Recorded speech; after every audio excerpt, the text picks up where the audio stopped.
Hello everyone, this is your favorite Murtad live once again, and today we have our dear friend Lloyd Dijon again with us. Hello brother Lloyd. Hey everyone, hi Adam. Thank you for having me on again.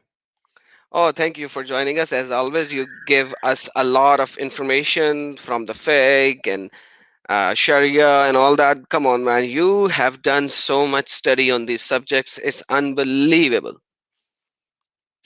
Oh, thank you. I'm glad you find it helpful. Oh yes, definitely. So now before we actually start our topic, we have the Muhammad Sajid on the chat, and he has certain things to say. So let me get him on because he has been saying certain things in the chat. Let's see if he has some real stuff to talk about before we move into subject. So Muhammad Sajid, would you like to talk about the subject that we are going to talk about first? And then come up, or do you want to come up right now? Up to you now. And in the meantime, hello everyone. Salam Aran, Sergeant Grinch, Uzma Khan, Dragana Daenerys, and Lamb Gotsu. Wow, that's a different name. But welcome, Crimson and Tarzan of the Jungle, and everyone else. So welcome, welcome. Sorry if I missed somebody's name. Alka and everyone, welcome to the live stream. And yes, okay, so Sajid would like to come up right now. Okay, Sajid, there you go. There is the link. Come up right now. Let's see what you have to say before we go into our subject. Sajid has been given the invite. Let's see what he has to say about it. So, Brother Lloyd, how was your day?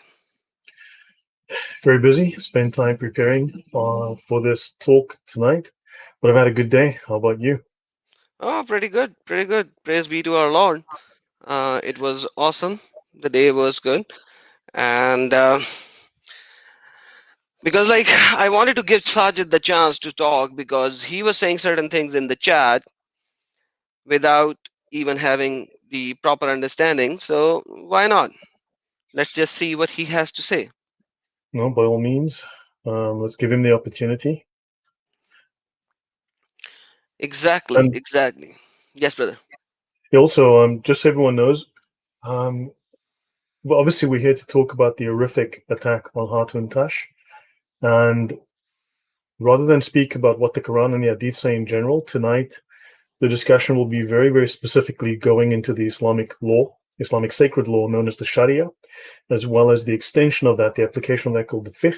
So you can see the actual rulings made by the scholars, which they would utilize in their courts of law, in the administration of justice, and such, as to how and why specifically things happen and the steps of escalation within Islam, how violence escalates, how it goes from one level to the next level to the next level, and where it's going to go next. So we'll be talking specifically about Islamic law tonight, touching on little bits of jihad. We'll be talking about how Muslims are to be feared according to Islamic law. A Muslim is to be feared. A single Muslim is the object of fear. Non-Muslims must fear them. And we'll be talking about slander. Slander in the West means to lie about someone, whereas slander in Islam means to tell the truth about someone, but a truth they don't want people to know, something that would be embarrassing. This is slander. So it is illegal in Islam to tell embarrassing truths. Exactly. And just for everyone to get into the context, this is a very important thing to realize that when, as a Muslim, when it comes to following a ruling for implementing a law, they always go to fiqh. You can see that in one of my video where Ibn Fuban tried to reject David Wood by saying we don't follow Ibn Kathir for what is written in that tafsir, but we follow the Sharia and the fiqh. So let me play that video in the meantime so that we could all be on the same Okay. point why Sharia and the fiqh is very important. So Sharia is the completed Islam. Sharia is Islam completed after all the abrogation, after everything's been removed. It's the final version of Islam. Yeah, because like I'm saying these things because a lot of Muslims comes up and say we don't follow Sharia. Sharia is man-made and all these kind of stuff. We have already covered that in our first meeting together, what Sharia is. But I want to make the people see from the devil's own mouth that he Mhm. rejected a tafsir because he said, "Show me where it is in the Sharia." So I'm Right. gonna show you this, and so that you would know all what it means. So check this out, guys. Bin al-Khattab, may Allah be pleased with him, demanded his well-known conditions be met by the Christians, that we will neither erect in our areas a monastery, church, we will not imitate their clothing, caps, turbans, or ride on saddles, hang swords on the shoulders, collect weapons of any kind, or carry these weapons. Refrain from erecting crosses on the outside of our churches and demonstrating them and our books in public in Muslim fairways and markets. We will not sound the bells in our churches except discreetly, or raise our voices while reciting our holy books inside our churches in the presence of Muslims. Ibn Kathir here. Ibn Kathir explains, even though they're willing to pay the jizya, all of these conditions, they can't repair a church, they can't do any of that stuff, they can't make their voices loud. You know it's a weak hadith, right? So the first attack was it is a weak hadith. Now check this out. Ibn Kathir, under the bus again. Under the So I'm gonna bus. go. So according to Ibn Fuban, the narration. Okay. So now I have to go to the exact point where. So first You he know, weak drew. hadith are legal in Islam. Weak hadith are legally permitted, especially when they're about the Prophet Muhammad himself. Then they are fully authentic and fully legal. And in fact, many scholars will debate. One scholar will rate it weak, another one will make it Hasan, and or even of a greater grade, right? And so scholars don't even agree. Exactly, but like first he said weak hadith. Now I moved it to the middle. I have already answered in that part. I'm going to share the link of this as well for everyone so that they could actually watch how I destroyed it already. This is my own video, but now I just want to show you how this is what he eventually says, that we are not taking it from the hadith and the sira, but we are going to take it from the fiqh. So the rulings are to come from the Study fiqh. how to implement fiqh. We don't go to Ibn Kathir, right? We go to books of fiqh and we go to those scholars who specialize in the implementation, the fiqh of it. Ibn Kathir, he was not explaining fiqh here. He was explaining an ayah. It was not in the implementation. It's not a big book of fiqh. Name to me one Maliki fiqh book. Not the point. You can tell me if I'm wrong. He doesn't know. Tell me if I'm wrong. He doesn't know a single. Okay, name me one Shafi'i fiqh book. Just answer. Name me one Hanafi fiqh book. Name me one Hanbali fiqh book. Name me one Zahiri fiqh book. You don't know a single fiqh book's name. Okay, so now you already have seen. I have, so he alluded to name me one single Shafi book, Hanafi book, Maliki book, Hanbali book. So I have shown in this video, which I shared live right now, the books of Hanbali and Shafi, Imam Hanbal and Imam Shafi, the fiqh book, that this is already written there. So it's refuted. I just wanted to show you how these people allude to the statements that it is, we have to take the Sharia from the fiqh, we have to take the rulings from the fiqh, not from the tafasir. And Sajid is here. Let me see if he's a real dude or a fake, as certain times we have some fake. Right. Okay, add to stream. Sajid, speak. Okay, see, so this was a fake. As you can see, I have this cover page in front so that when these people come up and change their names or show finger and all, so that I could do that. So now he's showing the finger and I can see that. I have taken the screen print of that and I will show you some other time. He is the same son of Mota, is the same guy whose mother had Mota with 10 different guys before he bore him. So thank you so very much, Mr. Sajid, exposing yourself to everyone. So this is Sajid.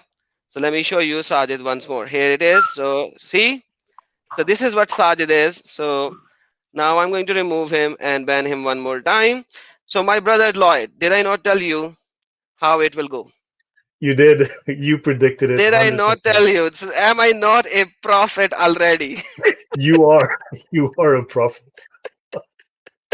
Man, this is not my first rodeo, man. So this is not my first rodeo. So like I said before to you, before we went live, I told you he's a liar.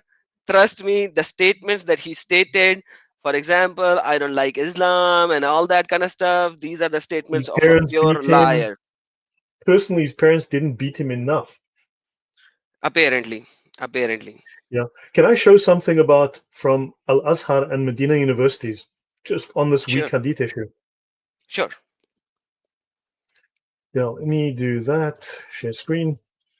Window. Mm, Oh, okay. So this should be shared by now. This is from the Fat Al Bari. Fatul Very Bari. briefly, Zoom in, no please. no scholar of Islam reads the Hadith directly. Only we ignorant kafir do this. No scholar reads the Hadith directly. They read what's called the tafsir of the Hadith. Most of you have never heard of this. The most famous of the tafsir of Hadith is the Fat al Bari, which is the commentary on a book called Da'if Bukhari. You may have heard of it. It's a collection of Yes. Da'if Hadith. Now, this is written as a collaboration recently by Al Azhar, which is the prime Islamic seminary in the world, as well as Medina University, which is the city of Muhammad. Removing weak hadith from works was not the example of the scholars. So, scholars did not remove weak hadiths. Otherwise, Imam Ibn Hajar would not have included them in the Fath al Bari as sources to take knowledge from. So, weak hadith are sources of knowledge. Weak hadith are used to support opinions because a weak hadith containing the words of the Prophet is preferred over pure opinion and personal ijtihad or personal reasoning. This is the example set by all the scholars, including Da'if Bukhari himself, who used them deliberately in his work Al Adab al Mufrad.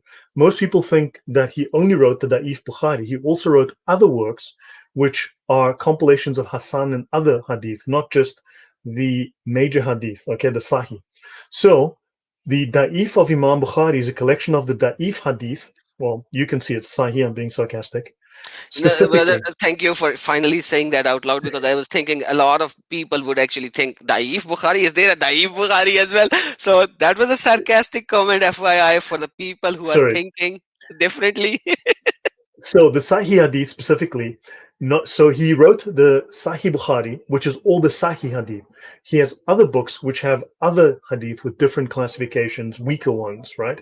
So, and these are not a collection of the only Hadith that scholars should use. The scholars themselves say a Sahih Hadith has about a 99 to 100% chance of being entirely accurate. Hassan Hadith has an 85 to 99% chance of being entirely accurate, and a Da'if Hadith has about a 45% to an 85% chance of being entirely accurate. Even a fabricated, a Maldu Hadith, has a 0 to 45% chance of being accurate. The grading it was given may have been wrong, or the fabricator may have spoken the truth in this instance. Weak hadith should not be treated like a fabricated hadith because an 85% chance of being entirely accurate is a very high chance. Your Absolutely. comments. So even a Daif Hadith is accurate. And according to a Daif Hadith, Muhammad was a bastard, just like this bastard came up and said that. He was born 4 years after the death of Muhammad. Now he is commenting in my live chat, the same Sajid, who is a bastard son of Muta. He is the same guy, just like Muhammad, born after 4 years of his father's death. He's the same. His mother probably went into Mota with so many people. This is halal. This is what Muhammad allowed in his lifetime as well. And Umar basically abrogated it. Umar is not even a prophet. How can he abrogate? So what? That is why the Shias Mhm. actually acknowledge it, and they don't. Are still doing it as of now. And Saj's mother actually did that. That's a very high chance. So now let's go back to our subject. 85% chance, and Muhammad, according to that 85% chance of accuracy, which is a B plus grade, Right, was I'll just go back. born 4 years or 3.5 years after the death of his Muhammad, of his father. How can he was not a bastard? Well, also, a da'if hadith of Muhammad himself has a different status because da'if hadith that directly are attributed to Muhammad have a higher status than a normal da'if hadith. They are given a special status. They are treated equivalent to Hasan or Sahih.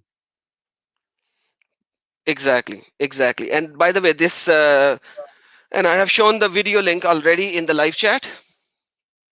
If Yeah, you will check that out again, guys, yeah, I have shown that even this, which they call daif, is not daif. It is followed by the early Khalafat Rashidin. And Khulafai Rashidin are called the most exalted ones, right? They were the rightly guided caliphs. So I've shared the link again. Watch that, which Ibn Fabun actually said. But the main point to show that video was we are going to go into the fiqh. And as a Muslim scholar, the rulings are to come from the fiqh. So do not think that fiqh is wrong. I'm just sharing this link. It is because they allude to fiqh when it comes to the ruling. So that is why today we are going into fiqh. Yesterday I showed some hadiths, references for the attack on Hatun, why it happened. Today, from yesterday from hadiths and the tafsir, today we are going into fiqh because the ruling comes from the fiqh. So we are going to fully, completely establish the fact that whatever happened to Hatun Tash is because of the demonic religious teaching of Muhammad. That's right. what we are going to establish today. Yeah. Also, must be noted, this guy, Darth Maul and Muhammad Sajid, same guy. I called him a liar numerous times, at least a dozen times in the chat. I said he was lying. He complained. He said I was timing him out because I hated him. And I said, you are lying to me. You are saying things that clearly indicate you're lying. And it turns out he was lying. So he's proven he's a liar. And don't forget, it is obligatory, it is compulsory for Muslims to lie, especially when they are trying to circumvent or defeat the kafir who is opposing Islam. It is obligatory. Islam requires Muslims to lie. It is not optional. They must. They have no choice. Exactly, and that's why I was not answering that particular stupid, because his comment was bring me on and embarrass me in front of everyone. See, so now if a person is saying embarrass me in front of everyone, what does that tells you? He's not going to come here for a talk. He's going to come here for just an abuse. That's what these Right. people are. So I can tell even by reading the comment 99.99% of the time whether the guy is a genuine guy or a fake. That's how easy it is. Right. So well, since he's not here, let's maybe just jump in. I've got multiple references, but I'll start with the main one. So I'll get straight to the point, show everyone. Now, I have put this link in the chat. Please download a copy. It is called the summary. It's not the full document. It's the summary of the unsheathed sword against the one who insults the messenger. Notice it doesn't say the drawn sword against the one who insults Allah. It's about the one who insults Muhammad. It is written by Sheikh al-Islam, the very first of the Sheikh al-Islam, Ibn Taymiyyah. This is a Sharia text. In other words, so it is Sharia and fiqh. So it takes the Sharia, which is the eternal moral laws derived from the commands and the behavior, the prohibitions, the what was permitted and not permitted by Allah and Muhammad, and these are considered the eternal timeless laws of Islam. And then how those are applied within Islamic law, within the Muslim's life, that is the fiqh. The fiqh is the completed version of Islam. This book is specifically on the rulings of what to do when someone insults Muhammad. Do you want to have anything to say before I go on, Adam? Zoom the middle part, the I will title, do. the The problem is unshattered that sword, unshattered sword. The zoom, go back, zoom in more. Doesn't matter for the time being. okay, give People me want one to sec. so that people could see a little more. So you could see the subheading against the one who insults the messenger. So the sword against the one who insults the messenger, not Allah, not Allah, but the messenger. So you see the the basic ruling which is by the Sheikhul Islam, the Sheikh of Islam, the the first Sheikhul Islam, Ibn Taymiyyah, who is going to quote ahadiths and the Quranic verses to prove this particular point. So I think we have a Correct. customer. Let's see what he's going to say for the time being. Just give me one sec. All right, Sure. Obi, you are here. What's up? Are you the same demonic person or you are going to say something? You are live. State. Right. First thing, before we have the conversation, don't insult. If you insult me, I'm going to insult you. That's the first thing that needs to be said. First Yeah. thing, did your prophet insulted everyone? Say again. Did your prophet insulted everyone? Number one. Number two, what are we talking about right now over here? Well, you just asked me a question. Do you want me to answer the question? Did your prophet insulted everyone? Yes or no? Did my prophet insulted everyone? What are Mhm. you talking about? So do you have a prophet? Do you have a God? Did your God Do insult you have people? a prophet? I Did do, yeah. he? So you are comparing a God with the prophet. Perfect. So You are guys, you have actually. No, heard. you are You have actually. heard you have heard You from the are, because devil's deep down mouth. you know that He you is. worship a false Shut man God. up! You know that. Shut up, and listen first. So guys, did you heard? He compared God with the prophet. He compared a prophet with the God. Number one. Now speak. What else do you have to say? But let's just narrow down what exactly we're talking about so we can have a No, decent no, we are conversation. talking about. Wait, did you see the title? I did, yeah. It's about Okay, violence, yeah. so now, not about the violence. Did you see the title? Blasphemy against Muhammad. So, Oh what is yes, the yes, yes, yes, punishment of yes, yes, blaspheming against Muhammad? yes, yes, yes, yes. Take it off. Yes, I saw the What is title. the Yeah. punishment of blasphemy against Muhammad? What is the punishment for blasphemy? Okay, you have to sort of narrow down what exactly you mean by that. What is the punishment if somebody blaspheme against Muhammad? Give me an example. What do you mean by give me an example? I want to narrow Muhammad is down. I a want to narrow down bastard. What is exactly my what you could. punishment? If I say Muhammad is a bastard, what is my punishment? You have no punishment. I have no punishment. No, of In an course not. Why would Islamic country, I you have have a no punishment punishment. in Islamic In an country, in Islamic Islamic state? country, I do not have. In an Islamic country, I do not have a punishment if I say Muhammad is a bastard. It depends which Islamic country you go to, really.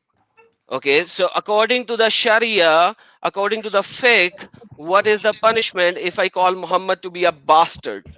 Just like that, if you just do it. In the street openly, like I'm doing that Oh, right in the now. What is streets the and openly. Oh, I punishment? see. I see. Well, the punishment can actually just be you being expelled from that state. Expelled from that state. Yeah, That's you it. could just be expelled from that state. Yeah, Uh-huh. What that's is it. in front of We you? have very clear Shari'i injunctions that would allow that to happen.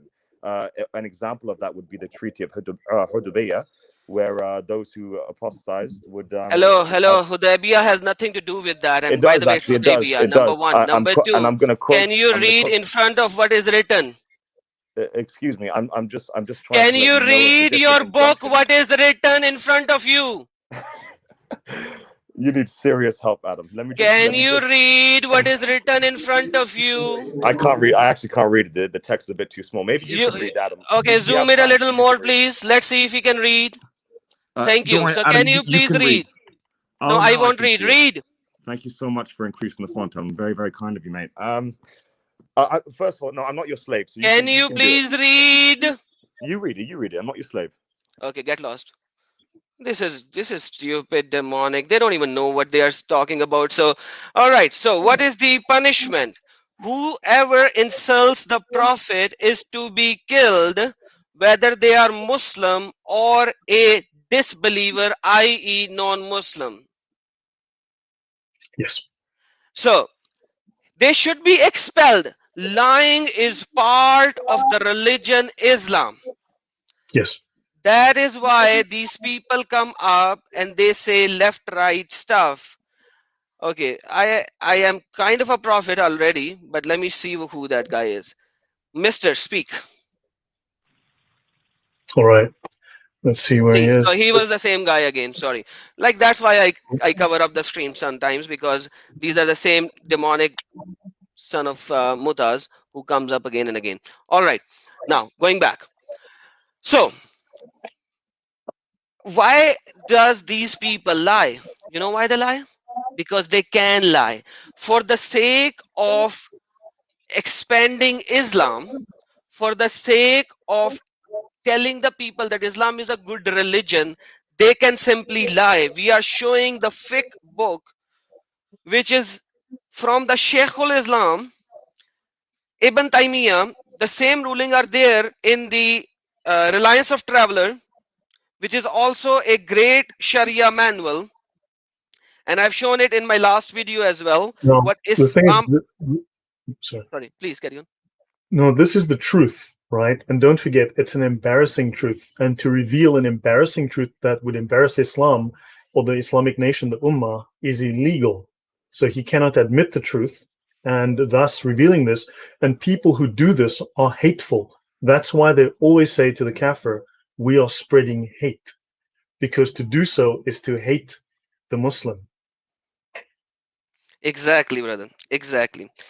And you know, these guys can tell me, who comes from an Islamic country where the rulings are not just for Muhammad. Let me show one thing, because you have already shown it. Keep it here, brother. Don't remove it. Mhm. I'm going to flip the screen for just 1 second and then I will come Sure. back here. So if you can read, respect for the written text of Quran is an important element of the religion of faith in Islam. Intentionally desecrating a copy of Quran is punishable by imprisonment in some countries, up to lifetime imprisonment in Pakistan. I Wow. come from Pakistan. In Pakistan, let alone Muhammad, now we are talking about a book that you can buy for less than $10 in Pakistan. That book, if somehow I throw that book on the street as a kafir or as a Muslim, my punishment can be lifetime imprisonment. According to Article 295B of the Penal Code of Pakistan. In Pakistan, by law, I am a criminal because I'm saying stuff against Muhammad. And my punishment is till that 295C. The article of Pakistan 295C. Go Google it. If this is B. This is 295 Act Article 295B. I am talking about 295C. According to 295C, if you say anything against Muhammad, it is a death sentence. It's a death sentence. And this one is about Quran only, not even about Muhammad, about a book. About a book. Imagine that. Imagine that. And this is the reality of the situation. If you look at it, we go down and they give different rulings of the past, how people have been killed, brutally punished for desecrating the Quran only, with the dates and the countries. And right now we are not even talking about Muhammad. We are talking about Quran, a book. Citations and everything. This is a wiki article. You can go. I opened wiki article because it gives so many citation at the same time in one single page. But this one, I'm not showing a ruling. I am showing what is happening in this world right now. In the world, what is happening in the world right now. And I've shown multiple times in the past, the Act of Pakistan 295C simply states, let me open that as well. Blasphemy against Muhammad, Pakistan. Hold on. Let me show you 295C.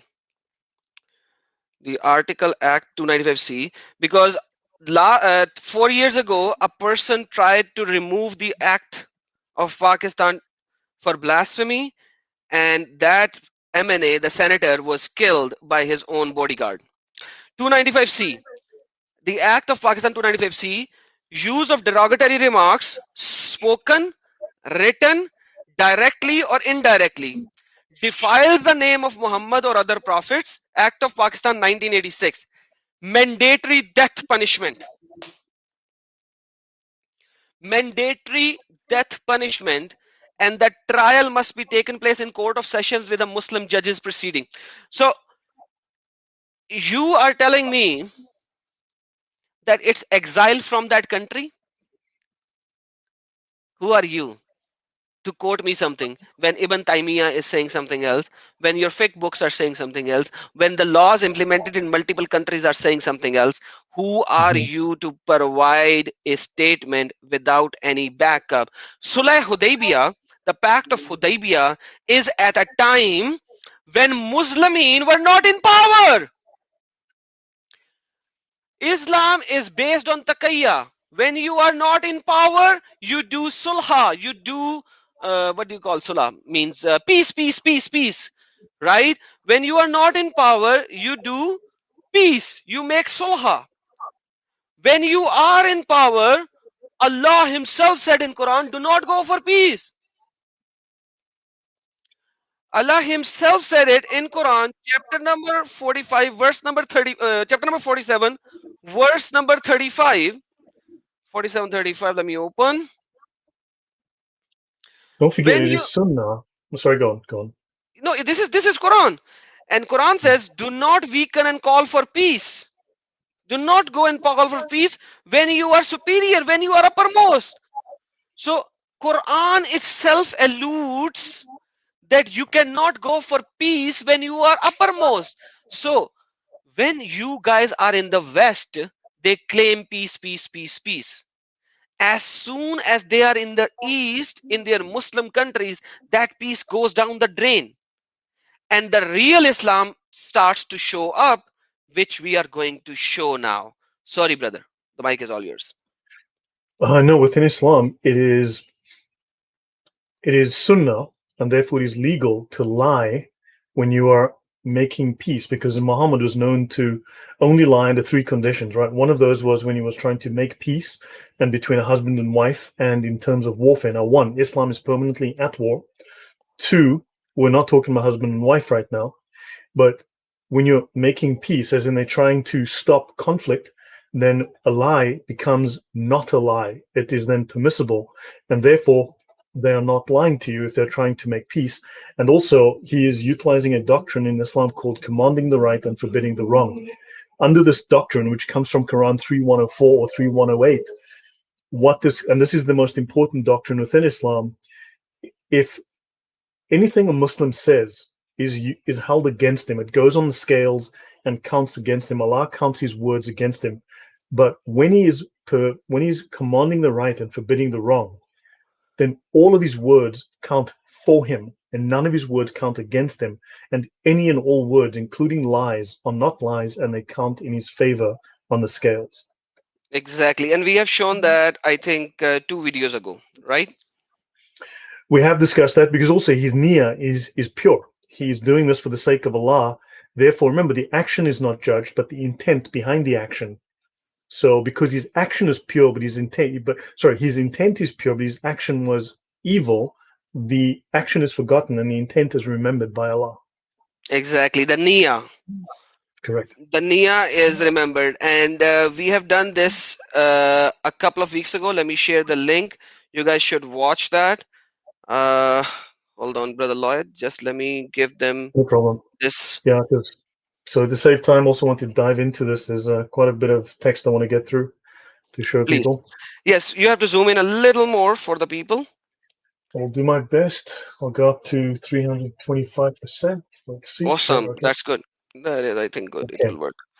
Okay, so this is the set of rulings. This is the Orthodox Sunni Islamic. It doesn't change in Shia Islam, right? This is the set of Orthodox rulings for what happens when a Muslim or non-Muslim insults Muhammad. What constitutes an insult is entirely subjective. It's up to them to decide. So the first issue, whoever insults the Prophet is to be killed, whether they are a Muslim or a disbeliever. I don't know how this was unclear to our previous guest, but I think this is pretty clear. Insult Muhammad, die. Okay, whether Muslim or non-Muslim. And remember, that ruling counts whether you are a dhimmi living in an Islamic land or not. Okay, next, killing is prescribed on him, the one who insults the Prophet, and it is not permissible to imprison him or show him mercy or to ransom him. So killing is prescribed, right? Then any Muslim or non-Muslim who insults the Prophet is to be killed, and repentance is not sought from him. So repentance is not sought. In other words, there is no forgiveness. Insult Muhammad and you die. Accept your fate. Right? So let me move through this book. The contents of this book concern the Islamic ruling upon those who insult the final prophet and messenger, Muhammad. So they speak of his unparalleled status of the prophet, okay, and about distortions and fabrications of the enemies of Islam concerning him. So to make sure that we do not fabricate anything and that we do not distort anything, we are reading this direct from the major legal text of Islam from its major scholars themselves. Okay, so I'm going to jump forward. So it says here, the objective of this work is to clarify the Islamic ruling on this subject. The first issue, the one who insults him, the Prophet, whether Muslim or disbeliever, is to be killed. The second issue, they are to be killed even if they pay a protective tax in a Muslim state. So the dhimmi also is killed. So the first issue, and now they will discuss, and I will zoom in as much as I can here. Okay, let me know if anyone is having difficulty reading. I'm going to zoom in. This is a good zoom. This is the general view of the scholars. The generality of the scholars have consensus that whoever insults Muhammad is to be killed. Malik, Lloyd, Ahmad, Ishaq, and Ash-Shafi also said this. So all the scholars of the four schools of Islam, the four major schools of jurisprudence, all agreed. The Muslims have unanimous agreement upon killing whoever insults the Prophet. It is the ruling that whoever insults other than Muhammad is to be lashed. Now, of course, they do at some point say that if you insult Allah, yes, you should be killed as well. But if you insult the companions of Muhammad, you're to be lashed. And here's the thing: that's 100 lashes with a stick or with a whip, and many people die from this. So technically, you're not being executed; you're just dying from torture, and you'll die afterwards from blood loss and shock. Brother, Yes? this is mercy, man. They are not killing, they are only lashing. If you die, that's your body's fault, not their fault. Yeah. This consensus, now the ijma, now the Quran is not, and you must understand this, the Quran is not the final authority in Islam. Okay? Spend a month pretending there are no hadith and there is no Quran, and then find out, and also no tafsir. Do that for a month. Try and figure out what Muslims actually follow. For instance, the prayers Muslims do in the mosque, the way that they do it, the whole procedure, that process is not in the Quran, it is not in the hadith, it is in the Sharia. And I can show you in detail, step by step. They take it from the Sharia, right? Which is the consensus of the scholars. The consensus of the scholars, the ijma, is the main source of authority within Islam. So this consensus is taken to be the consensus from the tabi'in and the companions. So that these are the followers of the companions and the companions themselves. So Hold on, brother. just, Hold on. yes. There is a very nice comment. Check this out, brother. Can you please read? What is it saying? Show me. It's on the screen. StreamYard. Let's take it a moment.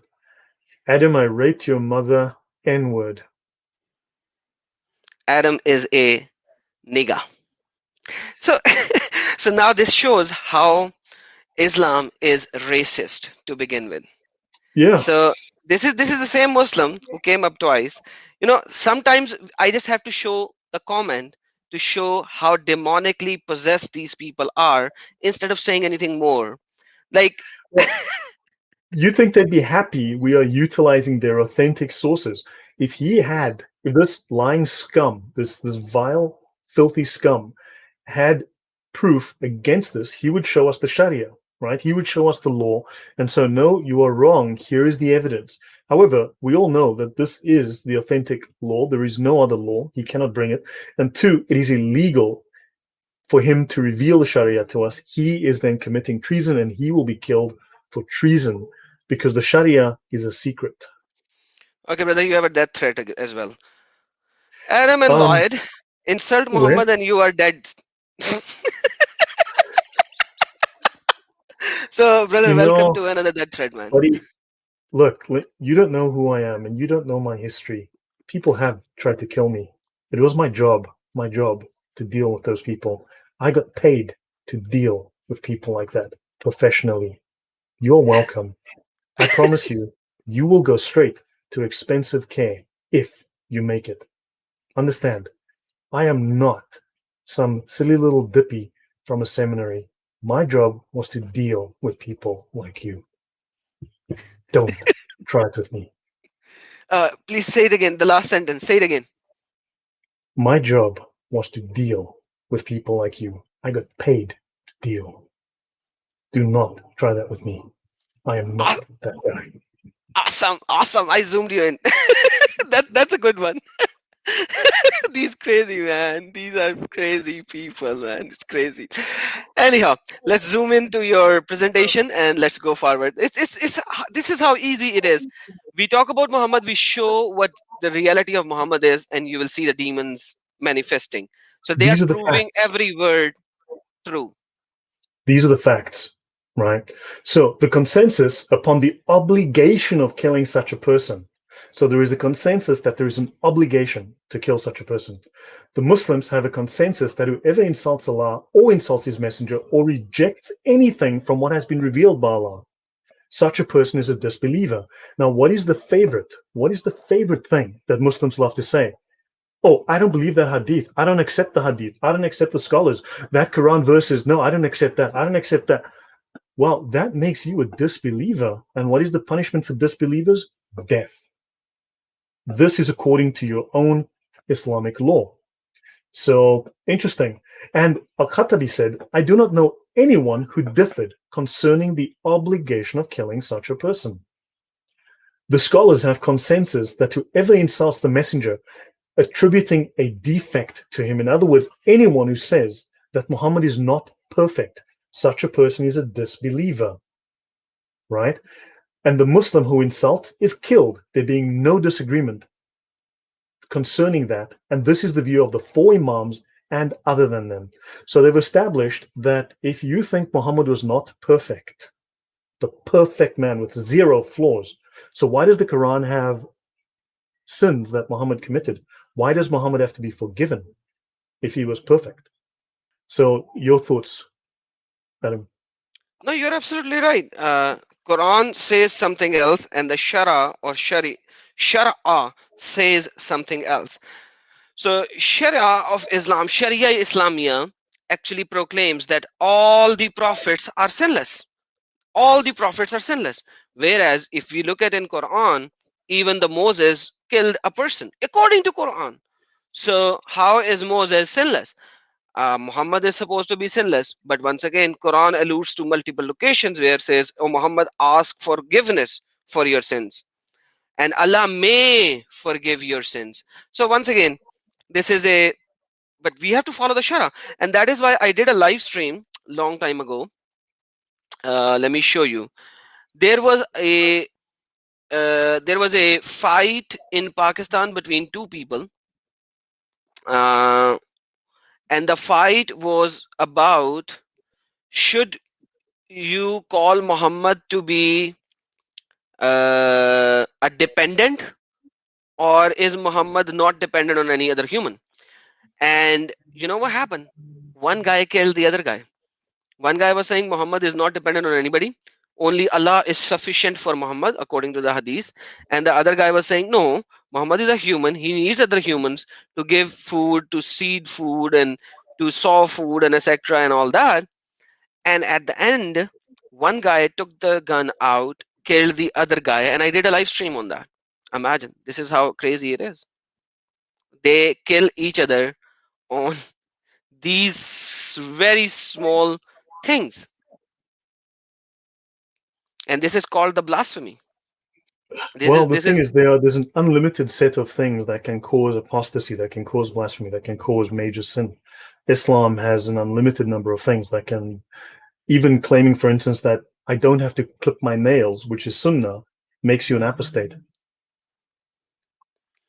Yeah, let me show you. Let me show this, because this is relevant to this. Like, check this out. The blasphemy of which kind? Check this out, guys. I'm gonna show you, because like these are very important things. It's not that I am trying to be away from the subject.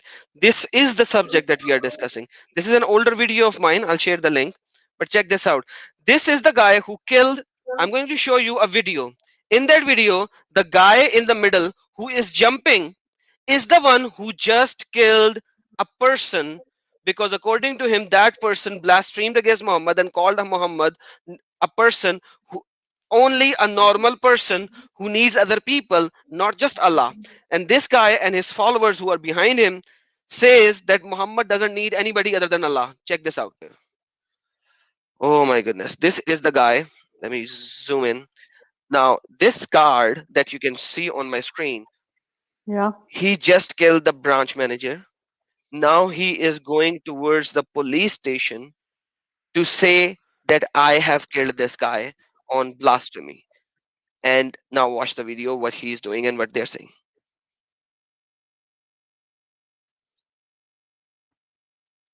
We are the slaves of our prophet. That's the chantment. So they are saying it in Urdu. I'm just we will accept the death in against the blasphemy of Muhammad. Do you have this muted? Because I can't hear on my side. Oh, sorry. I think the video. That's fine. Okay, hold on. Let me. Uh-oh. Sorry, guys. Yep.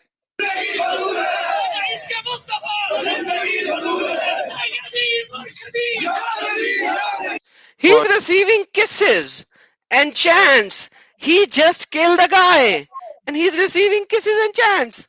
For the prophet, we do not. For the prophet, blasphemy against the prophet, we will give our life, we will give everything, etc., etc.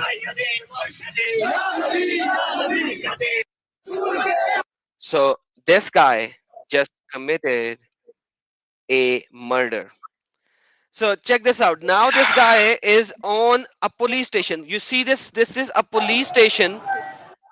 So it's written in Urdu, police station Qaeda Abad. Lloyd, check this out. This is police station Qaeda Abad. Okay. Wow. This guy over here on the rooftop of a police station, the police cannot even put him in behind bars, because look how many people are here to say hi to him, to protect him, and to say he is a hero, not a killer. Check this out, guys. And he's addressing to people. So this guy in the middle on top of the police station big wall is the guy who went into police station and accepted that he killed a branch manager on the case of blasphemy. Now he is addressing the people who came with him standing outside the police station. This Urdu writing is saying police station Qaidabad. So this is a police station. The people around him on the top of the rooftop are some mullahs, some imams, some muftis, whatever you may like to call them. They're religious leaders, let's just put it this way, of that area, and they are with him, and he's addressing the people. Just by killing a person right now, he became some symbol of God knows what. So check this out. And this is the police, in the police guy station right who now is telling guard Sahib what is that is present. Sahib is an Urdu word which you use to say sir. Okay, sir. He's saying guard, sir guard is present in the police station. This guy is some senior member on the police station probably, and he's saying sir guard is also present. और मतलब SHO साहब ने कुछ थोड़ी सी inquiry की और 3 साल The SHO was did some basic inquiry. उन्होंने जो मुझे उन्होंने बात बताई, मैंने उनसे सुनी और मैं आप सबको शेयर कर रहा हूँ ताकि कोई पैनिक ना फैले। फिदा जानी और जैनुल आबिदीन और राशिद भाई राशिद मुगल, इन 3 बंदों ने मुझ तक बात पहुंचाई है, वो मैं आप तक पहुंचा रहा हूँ कि वो जो बैंक मैनेजर साहब हैं वो कोई कादियानी नहीं थे। So initial statement was that the bank manager was Qadiani and he did the blasphemy, which are Ahmadiyyas, but he's saying that he wasn't Qadiani. But imagine, listen what he's going to say, what type of blasphemy he did. गैर मुस्लिम नहीं थे, बल्कि वो मुस्लिम ही थे, मुस्लिम सुन्नी थे, और उनका और चौकीदार साहब का, इन दोनों का जो तनाज़ा था वो इस बात पे, इस बहस में था कि बैंक मैनेजर कहता था कि नबी भी मोहताज होते हैं. So the bank manager used to say or saying that prophets are also dependent. That is the kind of blasphemy happened, and he killed him. The branch manager was saying, per the hadiths, certain hadiths, that even the prophets are dependent. Okay, they are muhtaj, they are dependent. And the guard was saying, no, prophet is not dependent. And that's when he shot the bullets on the branch manager. This is the type of blasphemy on which he was shot dead, and now he's a superhero addressing the people standing on top of police station wall, where police is actually giving him the honor of addressing the people. जो नबी भी मोहताज होते हैं, ये वाली बात जो है, ये चौकीदार साहब को मतलब ये बर्दाश्त ना हुई और इन्होंने 2-3 दिन से इनका कोई बहस मुबाहिसा आपस में चल रहा था. So they were having these kind of arguments about Muhammad being dependent on Allah, on angels, or etc., whatever, or even some people like Prophet. No matter what it is, Prophet is not God, so he's dependent on even people to give him food, like everything, or etc.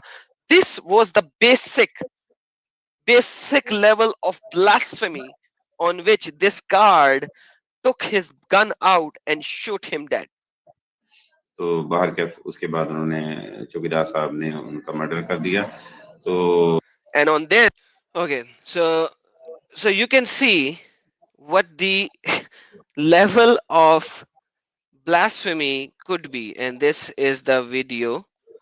I'm sharing it with everyone as well. So this is the video. So imagine, Lloyd, what you are saying, what me is saying, what the rest of the people in the West are saying. It's far more than what the Muslim countries, inside the Muslim countries, people do with each other. Yeah, look, some people will say that, well, these laws are not being followed in every Muslim country. Correct? Not yet. This is the intention. Once Islam takes over, there will be 100% Sharia. Right now, there might be 5%, 90%, 50%, whatever. The point is that once the world becomes fully Islamic, this will be the law. These rules will be implemented. ISIS did this. The Taliban did this. ISIS was not radical. ISIS is just strict.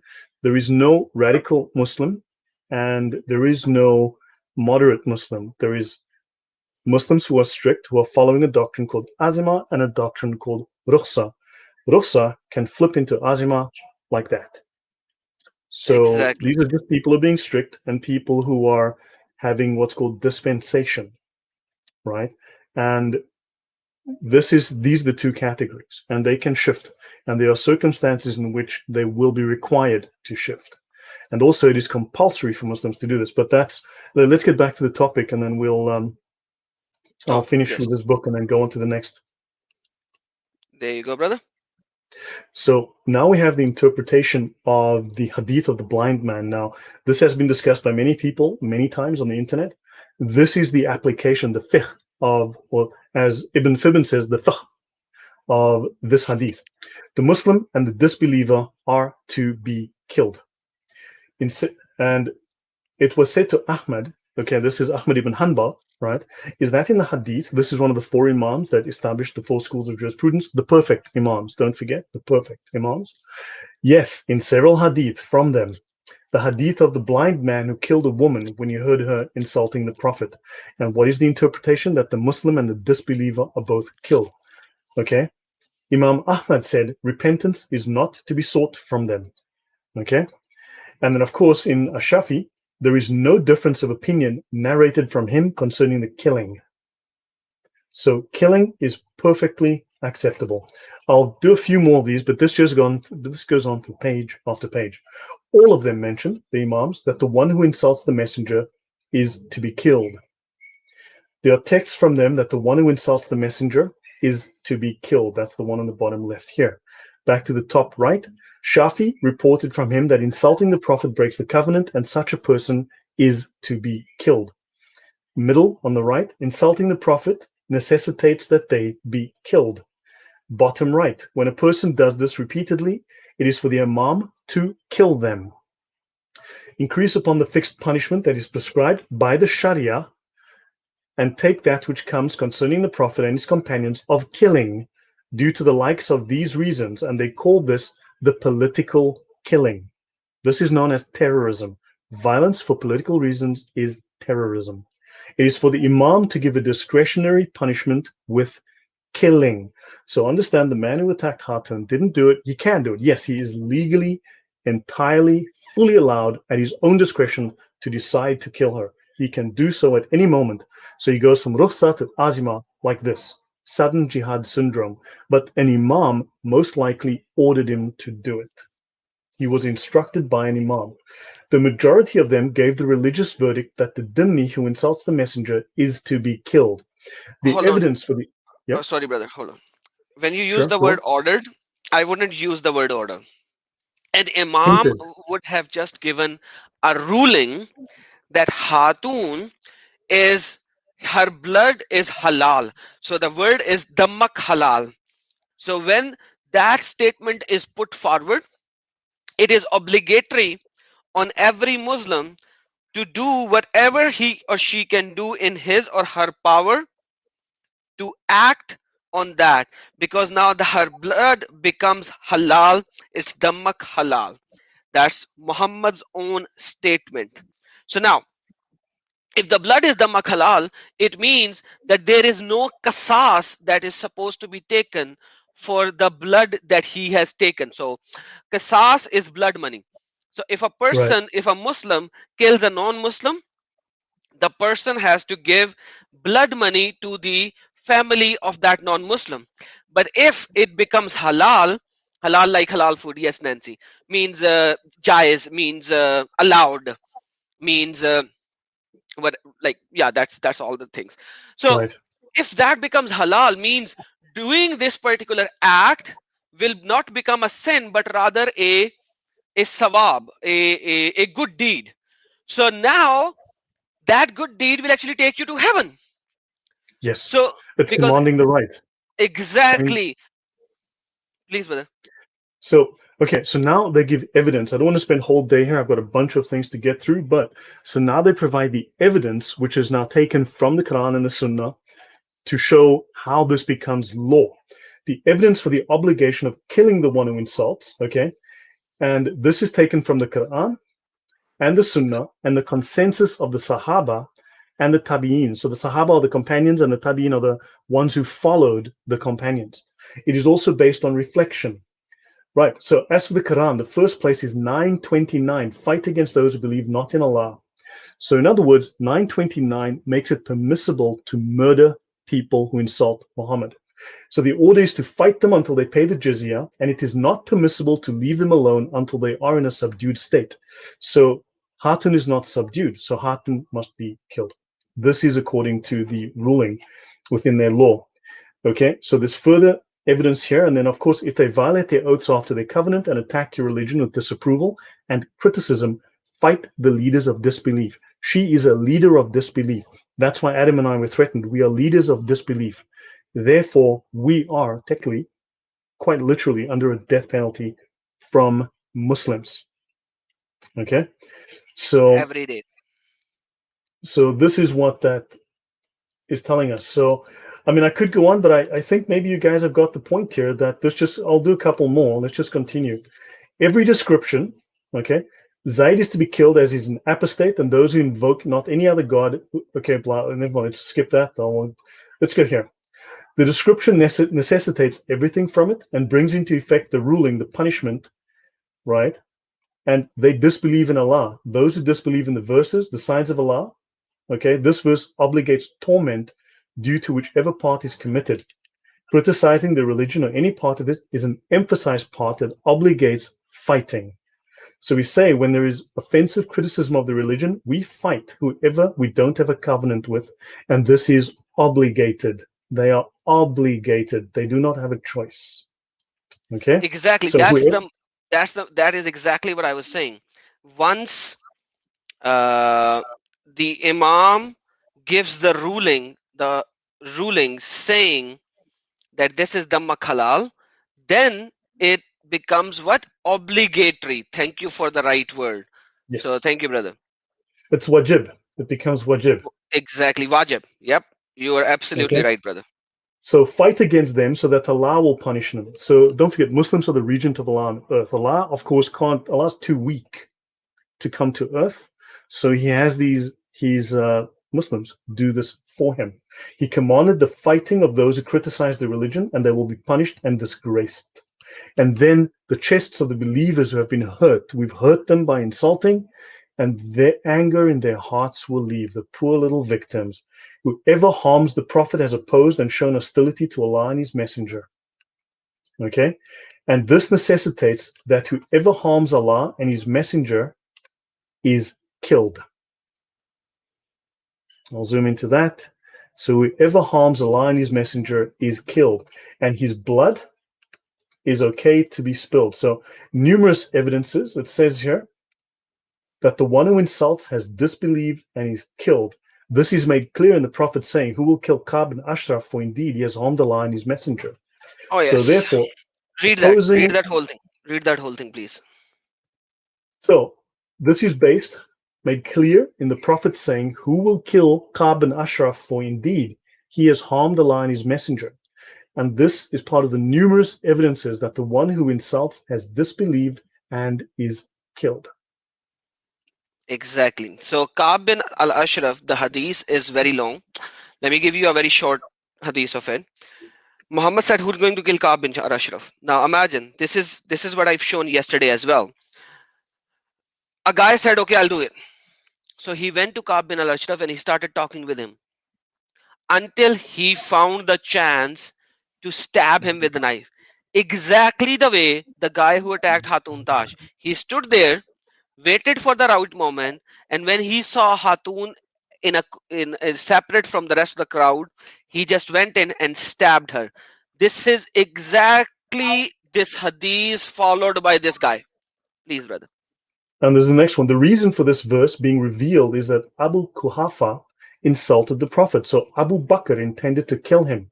So it is established that the one who opposes is a disbeliever and his blood is allowed to be spilled. Now, how clear can we make this? This is using the evidences from, read the book for yourself. There is nowhere that they discuss expel him. Every ruling is about killing. Okay, I can go page after page after page. I can go page after page. Let's have a look. Let's have a look here. Allah linked annoying Muhammad with annoying himself. So if you annoy Muhammad, you annoy Allah. And Allah linked the obeying of the Prophet with obedience to himself. Whoever annoys him has annoyed Allah. Whoever annoys Allah is a disbeliever whose blood it is permissible to spill. And notice those who annoy the believing men and women bear on themselves the crime of slander. And what is slander? It is telling the truth. It is telling an embarrassment that embarrasses Islam or a Muslim or Muhammad. This is a crime. And what is the punishment? You are to be killed. Slander is the crime of telling the truth in Islam. Absolutely. I will show you the ruling. I will show you the ruling. So I'll stop on this one. I think this book just goes on page after page after page with the same things. How many pages are there on this book? This one is only 59. It's a summary. It's only 59 pages, but it just goes on and on. 59 pages telling that if you slander Muhammad, you should be killed. Full stop. And slandering is not to lie about him. It is to tell the truth. It is to repeat and say what is written in their own scriptures. That is slander. To say publicly what the Hadith and the Sunnah says about Muhammad is slander. Absolutely. So And understand how backwards. So should I move to the next one? yeah, sure, brother. Please. So any questions? If anyone has any questions, just at Lloyd me in the comments, and we will try and take these. I have provided the link to this multiple times. Here it is again. Please download this and read it. And Okay, I will put this link in the description of the video after this video as well. Okay. Oh, so, now we are Reliance on Traveler? Yeah, I want to jump to one or two things in Reliance, and let me go to slander. So I'm going to go here. Okay. Guys, So Reliance let's of a go- Traveler is the most reliable, authentic Sharia Trust me, manual. Sorry, in the world. It is in the the most world authentic right one now. in the world. Yeah. You And it cannot is, go bigger than this. yeah. So notice it says here, if you notice something good, it is sunnah to mention it. But if you notice something bad, it is unlawful to mention it. This is slander. It is riba, and it defined in Rule R 2.2. Understand, telling the truth is illegal in Islam. Excuse me, excuse me, excuse me, excuse me. Let's just reread it. If he notices something good, it is sunnah to mention it. So if you read a hadith, it is good, it is sunnah to mention it. But if you read a hadith where you notice something bad about Muhammad, it is unlawful to mention it and it's a slander. Yeah. Brother, so excuse me. Yeah, I know you want to run, but this is very important point. So if even if you are reading a hadith, a sahih hadith, if it is telling something bad about Muhammad, this is called slander. Is that Yeah. what you are Now, saying? yes, Islam must be protected at all costs. You are not allowed as a Muslim or a non-Muslim to say anything bad about Islam, even if it is true. Even if it is true, it is illegal. And if you do so, you're a disbeliever, you have committed Sab al Rasul, you must be killed. Now, Islam, slander, riba, the meaning of slander, we're going to look at that in a moment. But notice, if we go a little further down, they have 6 rules for permitting slander. So, in other words, if they want to deal with a Christian or deal with the Bible or deal with Christianity, they're allowed to slander. It is legal, if not even, it is permitted, if not obligatory, to slander you. Okay. No, no, no, no, no. Okay. Is it okay? No. Let me restate. That's hypocrisy, isn't it? Like, so you can slander others, but if Yes, somebody actually uses your own Sahih Hadith Sunnah and just quote it, it becomes slander because it's bad about Muhammad. yes, So you are not even slandering it. You are just saying the Hadith and it becomes slander. But as a yes. Muslim, you can You're slander spreading hate. anybody. You're spreading hate And because you're creating the ill feeling. Yeah. Waterfish said, "What a cult!" Very right comment at the right spot. Now, A1A1 says this is talking about the washing of dead bodies. No, that's just one application of it. You see, because the ruling shows that anything you say that is bad about any Muslim, about Islam, this is not legal. That's just showing one application of it. How about you read the whole section? Did you just see the previous thing that I read there? So all of a human being's words count against him. Now, when they say human being, they don't mean you. They mean Muslims. You are not a human being. You are the lowest of animals. Understand? So all of a Muslim's words count against him and not for him, except when commanding the right and forbidding the wrong. So only under those conditions, when they're lying to you to defend Islam, then all of their words count for them, and their lies are not counted as lies. So now I'm on 748. I'm going to go to 751. So slander. By the way, when our brother Lloyd says that you're not even Muslim, that human, that is what Surah Toba, chapter number 9, verse number 28 shows. You are najas, impure thing that you can't even touch a Quran. You are impure. You are filth. That is how it is described in Quran about Jews, Christians, and polytheists and everyone. Please, brother. Now, yes, now a couple of things to remember. These English translations have caused endless problems for Muslims. So you need to be careful when reading. Some of these translations are not honest. There are sentences missing, or there are sentences added, things which are not in the Arabic original, which are added to whitewash them. You need to often get second and third opinions. You need to get other sources to corroborate with. So do be careful, okay? And also sometimes they modify things so as not to give everything away. Do understand this. So slander, this is the official ruling on slander in Islam. Riba means to mention anything concerning a person that he would dislike. Notice in the West, if I say you are a lying adulterer and you stole $5,000 from the till at work, that's slander because it's not true. In Islam, if I said you slept with someone else, that is slander because it's true. Because it's true. Okay? Telling the truth. So if something is said that someone would not like, that Muhammad wouldn't like, this is Sunnah of Muhammad, then that is slander. Understand? And you're insulting Muhammad, you're insulting Islam, the honor of the Muslims, you must be killed. Any comment before I move on? No, brother, you are right on spot. Carry on. This is Okay. like, I think people need to understand that more, because I have stated that so many times, and now you're reading it from the Sharia manual. And just zoom in a Yeah. little bit so that people could read as well. And there is a guy named A1. A1. I'm going to give you a chance to come up and speak. It's So probably the wait for a same time. guy. Yeah, I know, probably, but there's a chance that he isn't. So I'm going to give him the chance, but not right now. Just watch, learn, and then come up and refute anything we state. Please, brother. So slander, but here, you see, when he does this, I don't want his opinion. I am not interested in his opinion. I'm not interested in him doing exegesis from the Quran, because he is bound. He's a mukallaf, right? He is bound to the law of Allah. He also then, he has to follow a scholar, because he has no right, no permission whatsoever to do exegesis of the Quran himself. This is not his domain whatsoever. He has to tell us what school of Islam he belongs to, which scholar he follows, and also which Sharia manuals his school follows and which he believes in. I'd like to know this information because that makes it valid.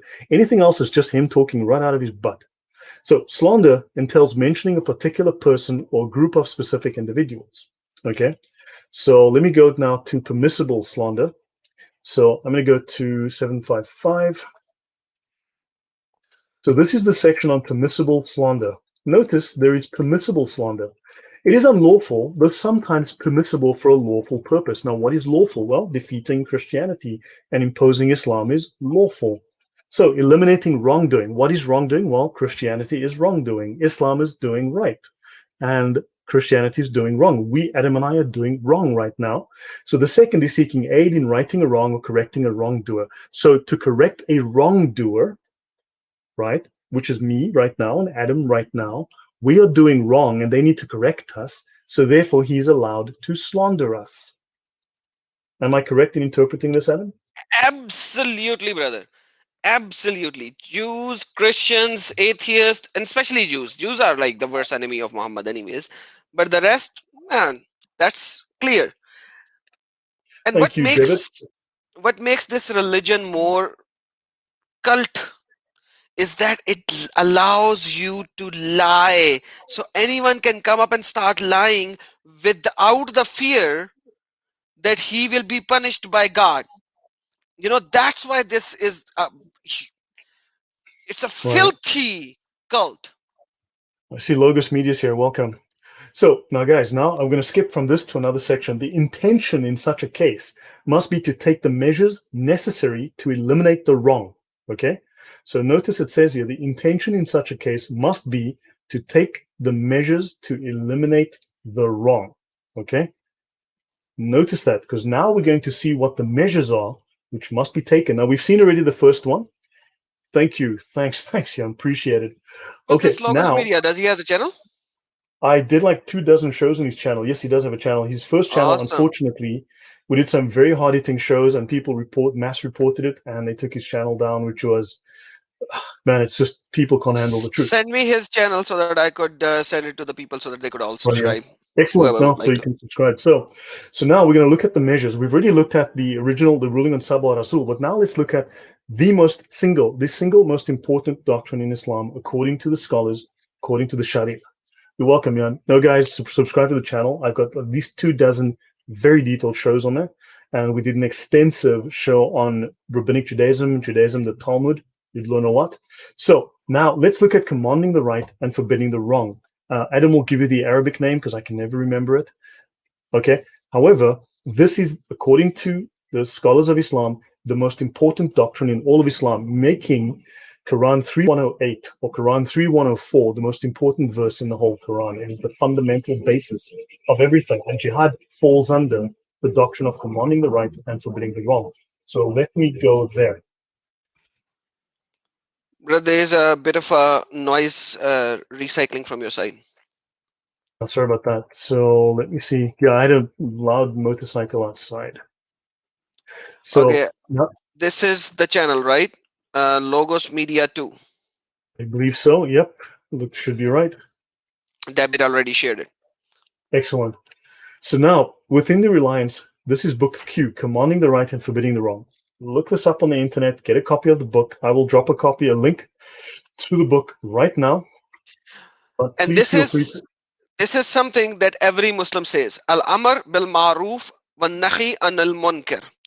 Thank you. Al-amr bil ma'ruf wal nahi anil munkar. And the first word is kitab. Kitab means book. So kitab, the book of Al-amr bil ma'ruf, commanding the right, wal nahi anil munkar, and forbidding the wrong. Very important book, comes straight from the Quran, that the Muslims are the one who command the good, amar bil ma'ruf, and forbid the wrong, and nahi anil munkar. It is coming straight out of Quran. Please, brother. Correct. Now, let's look at the index here. Okay, I'm going to zoom in again. So it is obligatory. It is wajib to command the right. It is a communal obligation. Now, a communal obligation, there are two kinds of obligation, two basic kinds of obligation in Islam, communal and personal. Communal would be that, no, personal would be the prayer. Every Muslim is required to do daily prayer. A communal obligation would be jihad, okay, like what happened to Hatun, for instance. A small minority, that quote unquote small minority, is obligated to always follow Islam strictly, azima. Okay, so that small minority must always be busy committing jihad. If they do not, and we'd have to go into the rulings on jihad for this, if they do not, the sin of non-performance falls on the entire ummah, and their souls are damned and they go to hell. So these people that go and blow up stadiums or stab people on London Bridge, this small minority, they are performing a communal obligation within Islam. They are lifting the sin of not doing jihad and of doing critical service to Allah, right? Religious worship to Allah. And if they don't, all Muslims will suffer punishment from Allah, and Allah will turn his back on them. So they are worshipping Allah by murdering people on London Bridge. Okay, this is something that I need to explain a little more, brother, before you go forward. Sure. Guys, there are certain obligations. Learn this very importantly. There are certain obligations which every Muslim has to do. And there are certain obligations which a few can do, and it is acceptable from the rest of them. For example, yes, the prayer of funeral, the funeral prayer. If in the neighborhood of 40 homes, just a few can go to the funeral prayer, it will agree for the rest. But if nobody goes, then the whole area will be punished by Allah. So basically, once again, funeral prayer is not compulsory on everyone to go, but just a few attending will compensate or comprise for the rest as well. Whereas certain things which you have to do, every person, for example, the 5 prayers of Islam, the 5 prayers, the Saum, the Hajj, if you have the enough money and everything, and all these kind of stuff. So it depends. So once again, this is very important to know that it is not obligatory on everyone at all times. Please, brother. okay.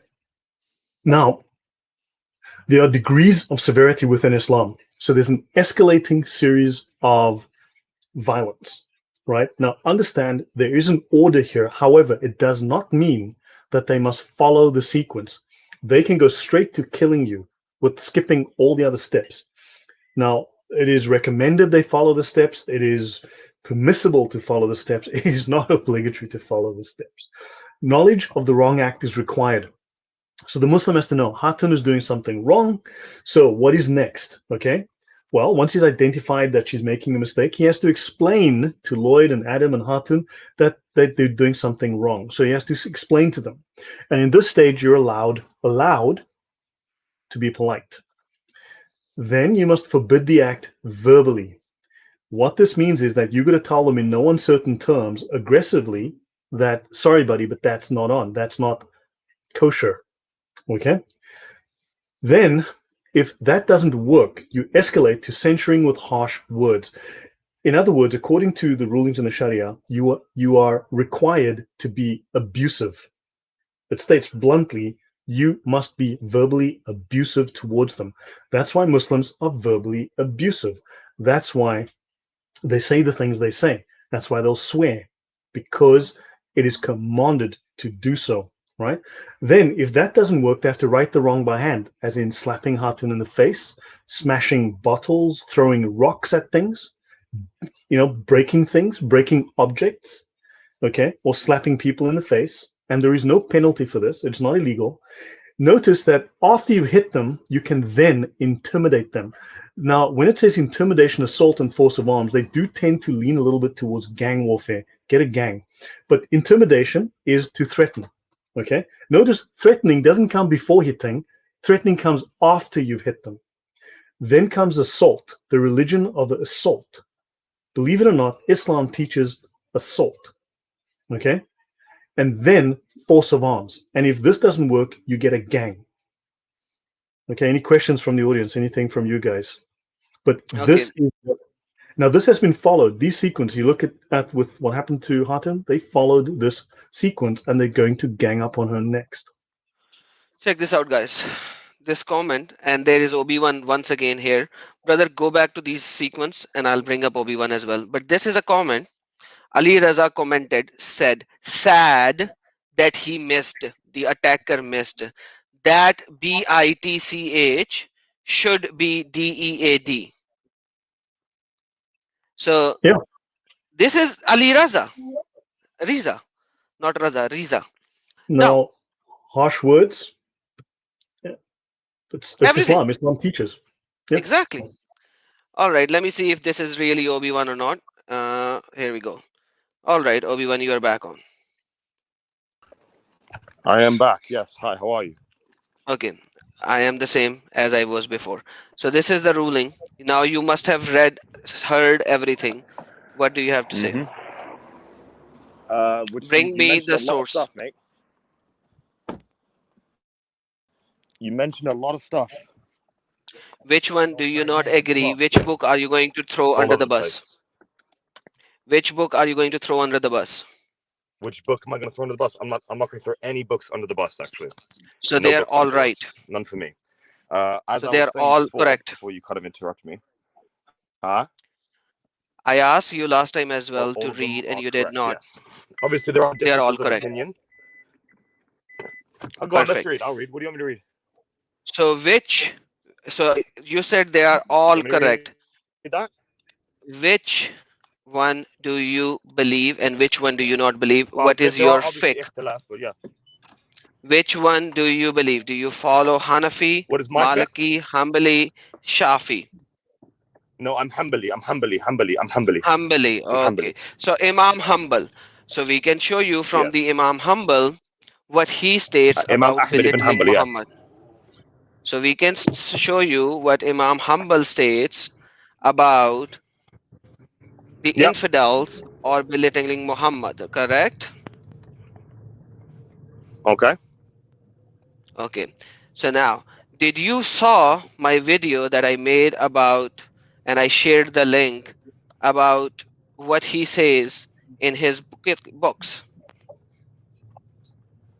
What Ahmed ibn Hanbal says about belittling Muhammad in his books? Mm-hmm. I didn't see what you said, no, but I know what he says. Okay, can you please show me what he said? You want me to show you, or do you want me to just say it? I can tell you what. No, you have to show you. I don't care what you say. I have to see. I'm showing everything. Am I not? What? 1 second. So what do you want me to do? Share my screen? What do you want me to do? Exactly. Share your screen. I'll show it up. And in the meantime, we can show you what Imam Hanbal said as well. Yeah. Okay, you go ahead first. You go ahead. Let him go. Oh, we are already showing you.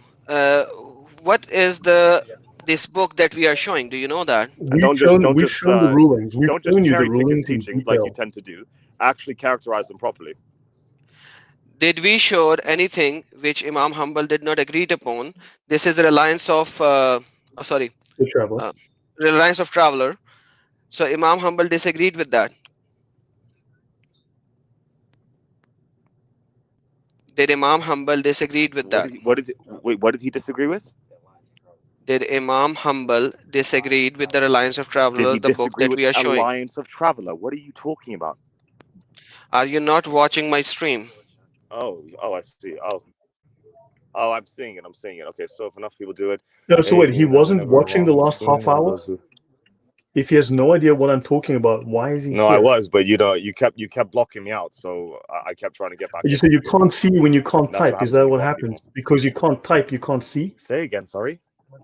What did you So say? when Okay, you just cannot type, you go blind? yeah, just go check what we stated. Yeah, whatever, Which man. I'm one speaking to Adam. which I'm one trying are to- you going to reject?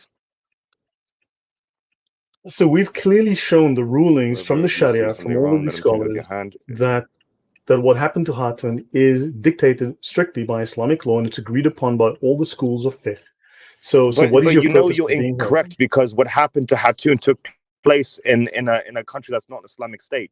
So whatever Perfect. Where happened does is it wrong, state that because they we're can't, under but it has to be an Lloyd, Islamic Lloyd, hold state? on. You know that, Lloyd, hold and on. you're I know. misrepresenting Hold the on. argument completely. Okay, Obi. Am Hold I on. wrong? Am I wrong? Tell me if I'm wrong. Obi, Am I wrong? listen. You said I'm wrong. Hold on. I'm listening. I'm Listen. listening. Okay, now this guy did that. Perfect, right? Okay, now if this guy was successful Right.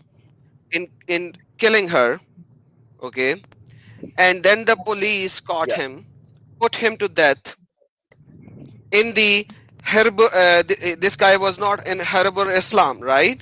This guy is where? He is in the Darul Harb, right? He's not in Darul Islam. What are you talking So about? this It's not guy, Harb hold on. al-Islam. It's you don't even Darul know Arabic. Islam, It's not shut Harb al-Islam. It's Darul Harb and Dar. up! This guy is a son of. Let me bring him back now. Shut up and listen. So this guy is in Darul Harb, not in Darul Islam. Okay, now check this out. Yeah.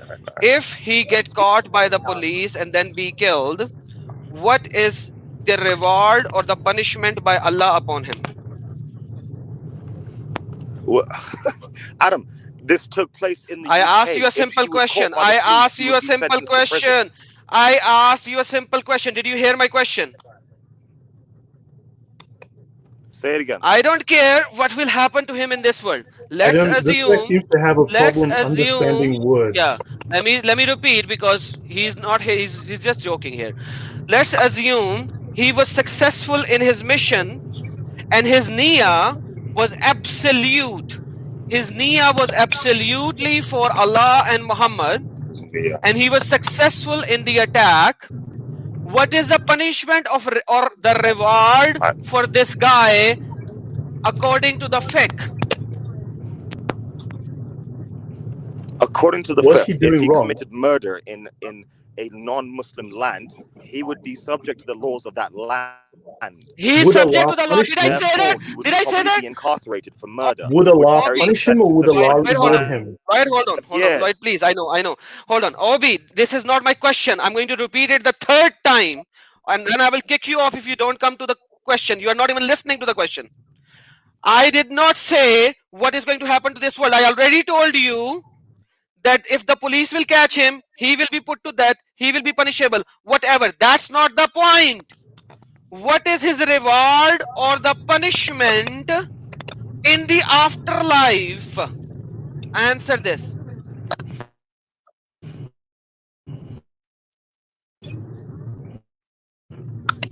Will he be in will he be in hell? I see. Will he be in I hell see for your committing point a now. Okay. murder, or So, will he be again, in Jannah? If he kills someone, Not someone. he'll We be are in hell. talking He'll about be in hell. somebody like He'll be Hatun. in So he killed hell. Hatun. He will kill Hatun, and he will be in hell Show me the because he ruling. killed her. Now, where is that state? He'll Brother Lloyd, you be are in just quick. hell. Don't He'll be be in quick. hell. Now, where is He'll this breaking a covenant. ruling? He'll be in Show hell. me. My Covenant. now show me the That he will be in ruling. hell for breaking a covenant.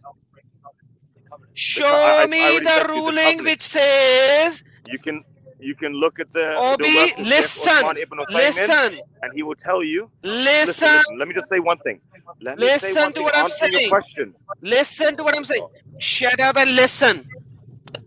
Show me what you said right now over here, that if a person who belittles Muhammad and who desecrates Quran, no matter whether he is not in an Islamic country, somebody kills him, his blood is not halal, and he will go to heaven, hell, not in heaven. Please show me this ruling.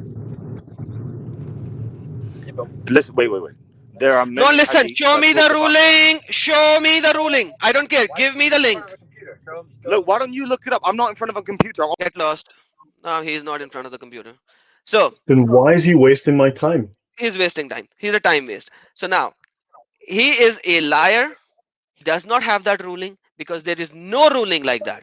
He comes in to waste time. It is not the first time that he came. He's outside in a car. I can hear his car Yep. door closing and opening. He's just a time waste.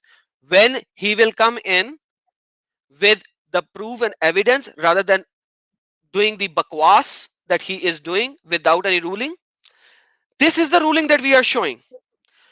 If it is bad, it is wrong, why do you lie? Give me your verdict by the same method that we are doing. We are showing We everything. can. This book that I'm showing, if we read this, okay, also by Ibn Taymiyyah, okay, it will tell us explicitly, very clearly, that the greatest devotion, the greatest worship of Allah is jihad. It is to kill your enemies in jihad. It is the highest form of worship. Now, I'm not going to go through this right now, but look up this book, The Religious and Moral Doctrine of Jihad, okay, and show me where it teaches peace. Now, I really don't have time to listen to liars now. Let's go back to where I was, but that was a time waster. I No, mean, these guys actually shows us the exact demonicism in Islam. So that's why I give them time to speak a little. But if you are coming here to give me your verdict without the evidence on the screen, please don't come. If you no. want to come, bring the evidence. Yes, brother. So let me just rather finish this because I probably won't get through all the evidence I wanted to present today, but let's at least do this. Whoever of you sees something wrong, change it with your hand. That is the first choice. Now notice this goes against those stages of escalation we just saw. This contradicts that, and this is why they can start right at the end. Do it with your hand. If your hand happens to contain a gun or a bomb or a spear or a knife, use that, okay? Change it with your hand if you see something wrong. If unable to, then with your tongue, okay? Like this fool just did. And if unable to, then with your heart. In other words, hate what Allah hates. That is the weakest degree of faith. So in other words, if you want to be a good Muslim, change things with your hand. Attack people, beat them, kill them. This is what this means. I'll continue. And Yep. this is in Sunan Nisai. This is in multiple hadiths. And by the way, there is one translation, one part of the translation which is wrong in there. Can you please go there? You read the word as wrong, right? They translated there as wrong. In the sunnah.com, they translate it as evil. Let me show you, and then I will show you where the difference is, where the problem is. So check this out. In sunnah.com, the same word is whoever among you sees an evil. They change the translation to evil. Over there, it is wrong. Change it with the hand, then he's done his duty. Whosoever is unable to do that, but change it with his tongue, then he's done his duty. Whosoever is unable to do that, then change it with his heart, and that done his duty, and it is the weakest of the faith. So if thinking it from your heart is the weakest. But now the problem is that the word evil is not in Arabic. It says whoever sees a munkar. The word munkar is the one who denies Allah and his prophet. A munkar, min ra'il munkar, right? So Right. evil is comprised for the person who does not believe in Allah and Muhammad as the true divine follower. So if you do not follow that, you are done, you are bad, you're gone. Munkar Right. al-Islam. They are munkar al-Islam. They don't accept it. So this is just something that I wanted to show, but carry on. Right. And you must do this, or Allah will put the worst of you in charge of the best of you, and the best will supplicate to Allah, and will be left unanswered. Allah will ignore you. If you don't do what they did to Hatun, Allah will ignore you. He will no longer speak to you. Those who go astray will not harm you if you are guided. So this man was guided to do what he did. Okay? So people who do not change something wrong when they see it, or something evil, people who do not attack women in Speaker's Corner when they see it, are on the verge of a sweeping punishment from Allah. So he did this out of righteousness because he wants to defend his fellow Muslims from Allah's punishment. So this is written about in the Bible, where it says that people will call evil good and call good evil, and believe that doing harm to you will be doing righteousness. Now it says here, you must have the caliph's permission. But this is a story I've heard before. You must have the caliph's permission. This is not true. Now it says here, some scholars stipulate that you must have permission to do so from the caliph. This is untrue, for the Quranic verses and hadiths all indicate that whoever sees something wrong and does nothing has sinned. Stipulating that there must be permission from the caliph is mere arbitrary opinion. Any Muslim at any time can go violent. Okay? Any Muslim at any time can simply go violent. Right? And I'll continue. Exactly. Right? So it says here, a child is entitled to explain to parents the nature of the act, to admonish and advise his parents politely. This is what a child may do. And finally, he may censure at the fourth level by such things as breaking a musical instrument, pouring out wine, breaking bottles of wine, smashing things. A child is entitled under Islamic law to do this to his parents. Okay? So you must be able to do so, and if you can't, then don't do it. Okay? Because if you do it and you can't get away with it, then you will entail problems for yourself. But if you can, then you're obliged to do it. Okay? Now let's have a look at the steps that we must follow. You can break bottles of wine. You can read this at your leisure, right? So let's continue to where this goes on to...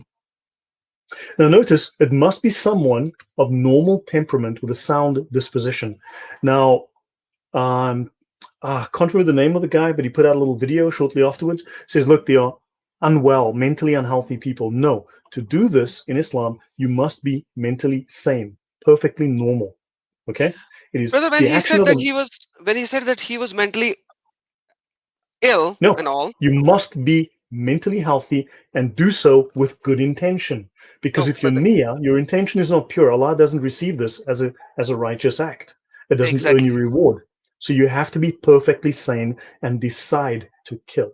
my friend, they are saying this to protect this guy as a lie, so that when he is caught, he will be proclaimed as mentally unstable, and he will go into juvenile or something like that, or some hospital, rather than being killed, and etc etc. So that's a separate thing. Yep. That has nothing to do with the ruling. They you it's a big fat Yeah. lie to say that But he you can was mentally unstable. Yeah, but you can see that all of their actions, all of their excuses, all of their behavior is predicted rule by rule in the Sharia, right? The fourth degree consists of reviling the person and bearing down on him with sharp, harsh words. Reviling is to insult and to abuse. Look it up in the dictionary. To revile is to insult and abuse. So that is what they have to do. Now, unfortunately, the translator lies here. Reviling him does not mean vulgarity and lies, but rather saying you degenerate, you idiot. This is not true. Okay, so then righting the wrong by hand.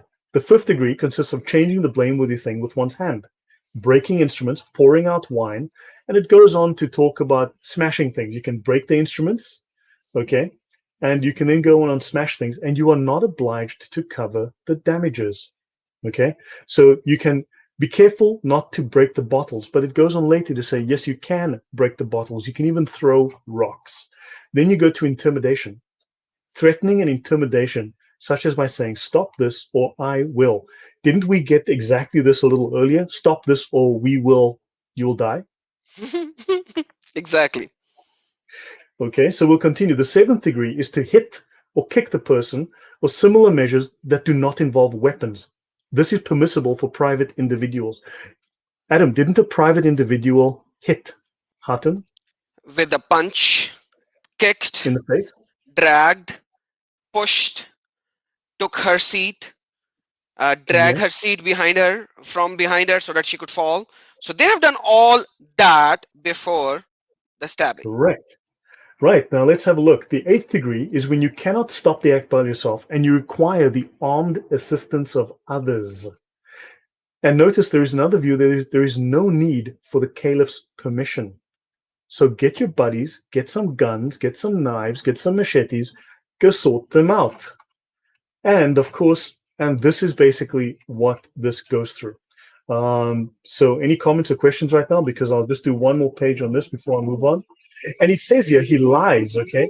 Politeness in command. So as for politeness, commanding the right and forbidding the wrong, it is obligatory. So it is obligatory to be polite when doing this. So in other words, when you stab them in the throat, be polite. This is a joke.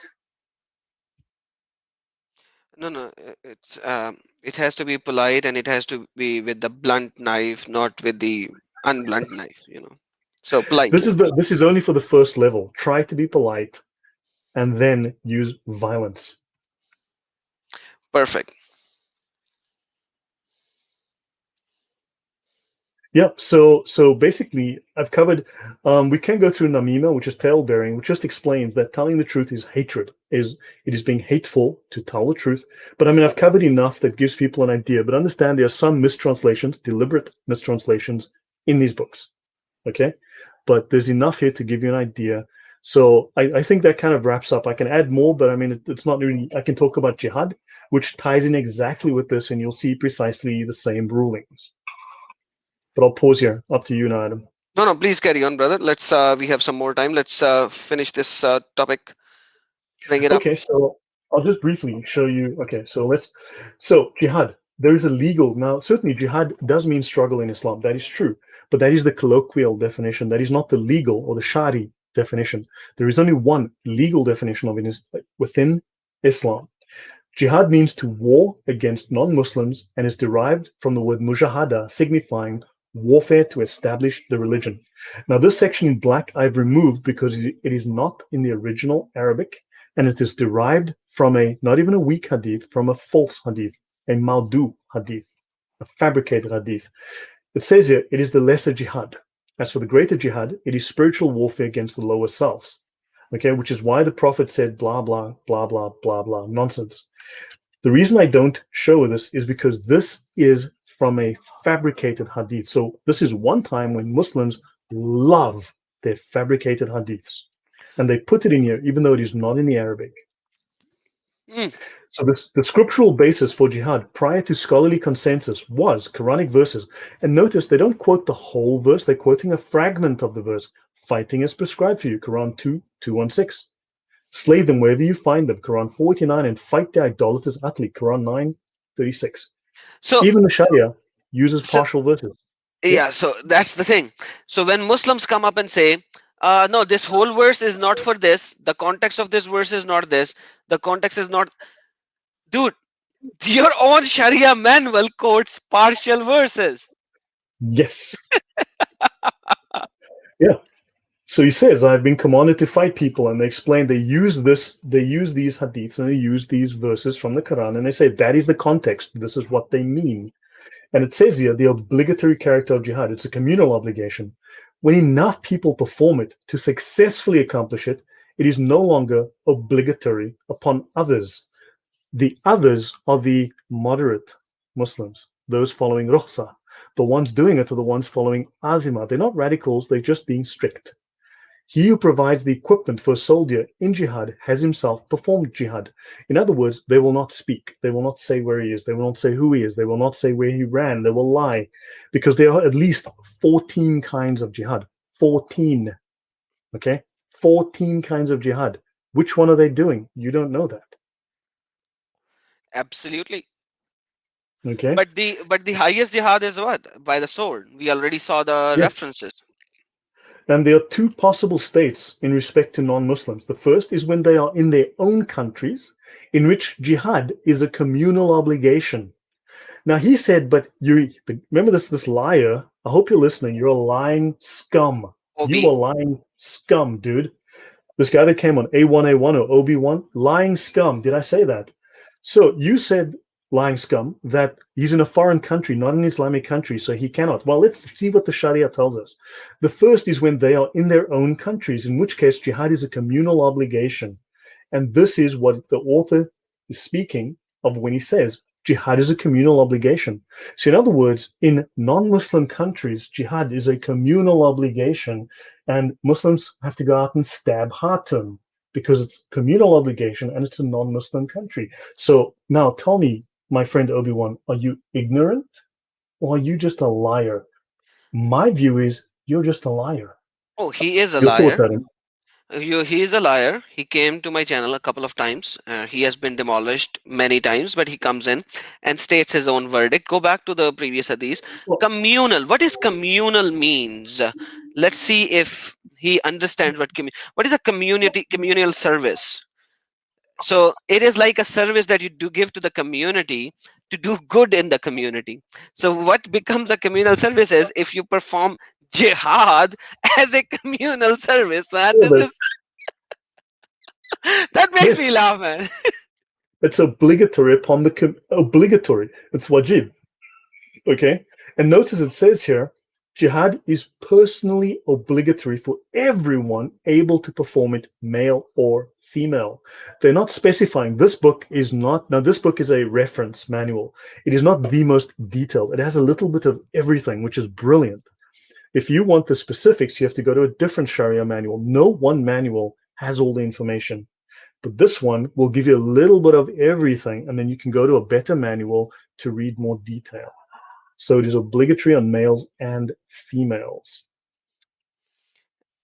Uh, Wajib. I don't know. So You're women, right on spot. yeah, women will be obliged to fight as well. Okay. So notice that those who are called upon to perform jihad when it is a communal obligation are able-bodied men who have reached puberty and are sane, not crazy, sane. Hmm. So I don't know where Muslims are getting the story that, because people always saying this was an outbreak of Islamic mental illness. Well, look, if Muslims are prone to becoming violently mentally ill and killing people on bridges, then maybe you want to question having so many Muslims in your country. But it says here that these people are perfectly sane according to Islamic law. Okay? So now notice it says here, it is offensive to conduct a military expedition against hostile non-Muslims, and that's Hatun and me and Adam, without the caliph's permission. Although it says if there is no caliph, there's no permission required. So Adam, you must get the caliph's permission, but if there's no caliph, go do it anyway. It's okay. That's what I was saying earlier as well, brother. So you don't need caliph. If you do not have caliph, you don't need caliph. Any scholar can give you the verdict. It's a verdict. I'm saying that again and again. It's a verdict that the blood is halal. It's dammak halal. As soon as it is dammak halal. Now, if you follow that particular imam, if you follow that particular scholar, then it is your obligation to act accordingly. He's not giving you, is not explicitly saying you to do it, but he has already told you that it is halal, so you have to do it. So sorry, Juliet Abraham, you said I was shocked to see a bro speaking anti-Christian stuff. Used to be on Brother Lloyd's channel. Who was this? Please drop that name in the chat. Okay, yeah. So hopefully, have we got the point? Have we got the picture? I mean, I can go. Let me just skip to the Hadaya. I will just go to the Hadaya. I will go to. Okay, let me show you a reference here in the Hadaya, which says precisely the same things. But I want to show you So a single just Muslim. tell them what Hadaya is. Hadaya is another fiqh book. It's a fiqh. Okay, It's so a book of fiqh. when scholars go to the seminary, to the Islamic university as they call it, and they go and study to be an imam, the advanced ones study for 5 to 7 years. Okay, like Yasser Qadi probably went for like 7 years, and what they will do is they will study as a progression of fiqh manuals, Sharia manuals. They'll start with something light and easy, and they'll end with the Hadaya. The Hadaya is typically the final Sharia manual because it's the biggest. It's 2,700 pages, or nearly 2,700 pages. It is very, very, very detailed. Okay, so it has got dozens and dozens of pages in hundreds of chapters that discuss this, multiple volumes. So the Hidayah is the Hanafi school of fiqh. The Hanafi is the largest school of fiqh. Most Muslims are Hanafis. This is the primary document for Islamic law within Hanafi fiqh, and technically it would be the primary document for Islamic law across all of Sunni Islam. Exactly. Thank you.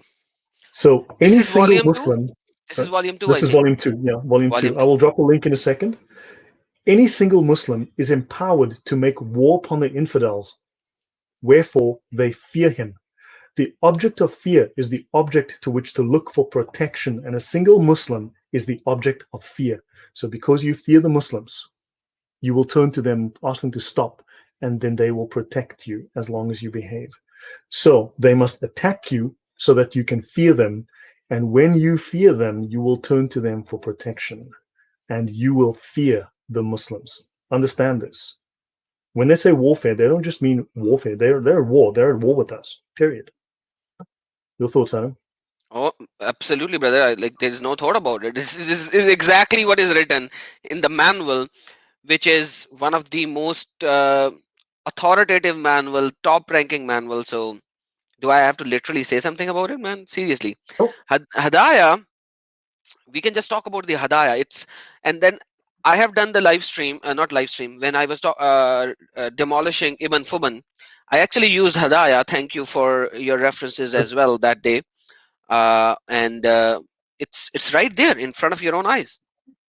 So war is enjoined or ordered, okay, commanded by Allah for the purpose of advancing the true faith, which is Islam, or repelling evil. Remember we spoke of evil earlier, the wrong, commanding the right and forbidding the wrong.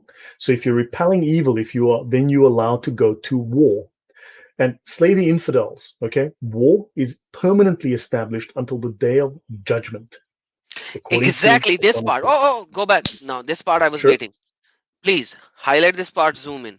So war is permanently established for how long? Until the day of judgment. Please zoom in for everyone. As a Muslim, that we have been talking so many times, Muslim, as a Muslim, you are always on war with the infidels. Says Whether here, this is war must be carried on against the infidels at all times by some party of Muslims. exactly. So if somebody says this ruling applies only on the war, realize what is war. It is not about that your forces are against each other, they are standing in front of each other, and now you are in war. No, you as a Muslim is always in war with the infidels. Remember that. This is page number what, brother, of the video? Of the If you're in Hadaya the manual. PDF reader, it'll be page 154 of a PDF 154. reader. Yeah. Exactly. So if you're reading inside a PDF reader, it'll be page 154. I'm using Adobe Acrobat, so you can I would recommend Adobe Acrobat for. And then let me show one or two more pages here. Yeah, unfortunately, this is a really large book and a very big file. So yeah, the Sacred Injunction, and it's a Sacred Injunction. So notice it says here, to make this clear, okay, if any single party of Muslims make war, the obligation is no longer binding upon the rest, in the same manner as in the prayers for the dead, which you spoke of, Adam. Okay, that's a communal obligation. If no Muslims were to make war, the whole of the Muslims, the entire ummah, would incur the criminality of neglecting it. Exactly. Muslims would become criminals for not killing Hatun. Because there will be always some people who will always remain in war, and same Yes. is the case, like a very lenient type of interpretation I showed you from the funeral prayer, the janaza prayer, which is not obligatory on everyone in that street, in that neighborhood, but even if just a few could attend, it will be sufficient for everyone. This is the religion Islam, guys. This is the religion Islam. Yeah. So, Juliet, I need a name. I don't know who you're talking about. Who? So yeah. So guys, I don't know. I can probably just stop here. But the whole point, okay, the whole reason that they do all this is to make you become a Muslim. Don't believe the whole Quran thing about the design of fighting is to remove the wickedness of the infidels. right? The whole point, and they'll say in their diet, the whole point of fighting is to make you accept Islam. The whole purpose of jihad and of commanding the right is to make you become a Muslim by force with the sword. Like imagine when Obi-Wan came, I said, give me the text, which book you will put under the bus. He said none. I said, we are showing you. He said, I will not going to put anything under the bus, but you are wrong. Okay, how am I wrong? I follow this madhab. Okay, show me the book. I cannot show the book. Why are you here talking? See, and when we are already showing you how and what you are doing and supposed to do according to the books that we are showing, how can you say anything otherwise? Right? Yeah. This is how easy it is. Yeah, well, I mean, Sheikh Umar says, look, I wouldn't read 2,700 pages. Look, neither would I, but you don't read a dictionary cover to cover. You don't read an encyclopedia cover to cover. You look up what you need, right? I mean, let me show you an example, just since we are here. This is the index to the reliance of the traveler. Okay, so you can go to prayer. You want to learn about prayer? You just go to page 110 to page 220. You want the funeral prayer? You want zakat? You want to know about that? There's 33 pages on zakat. Okay, you want to know about marriage? 506. So let's go look at marriage. What the heck? So divorce. Let's look at divorce. Okay, this will be interesting. This will be interesting. So let's go to divorce. Yeah. So hold on. Let's go 5. So the numbers. Just understand that the numbers. I'm going to find it. Marriage.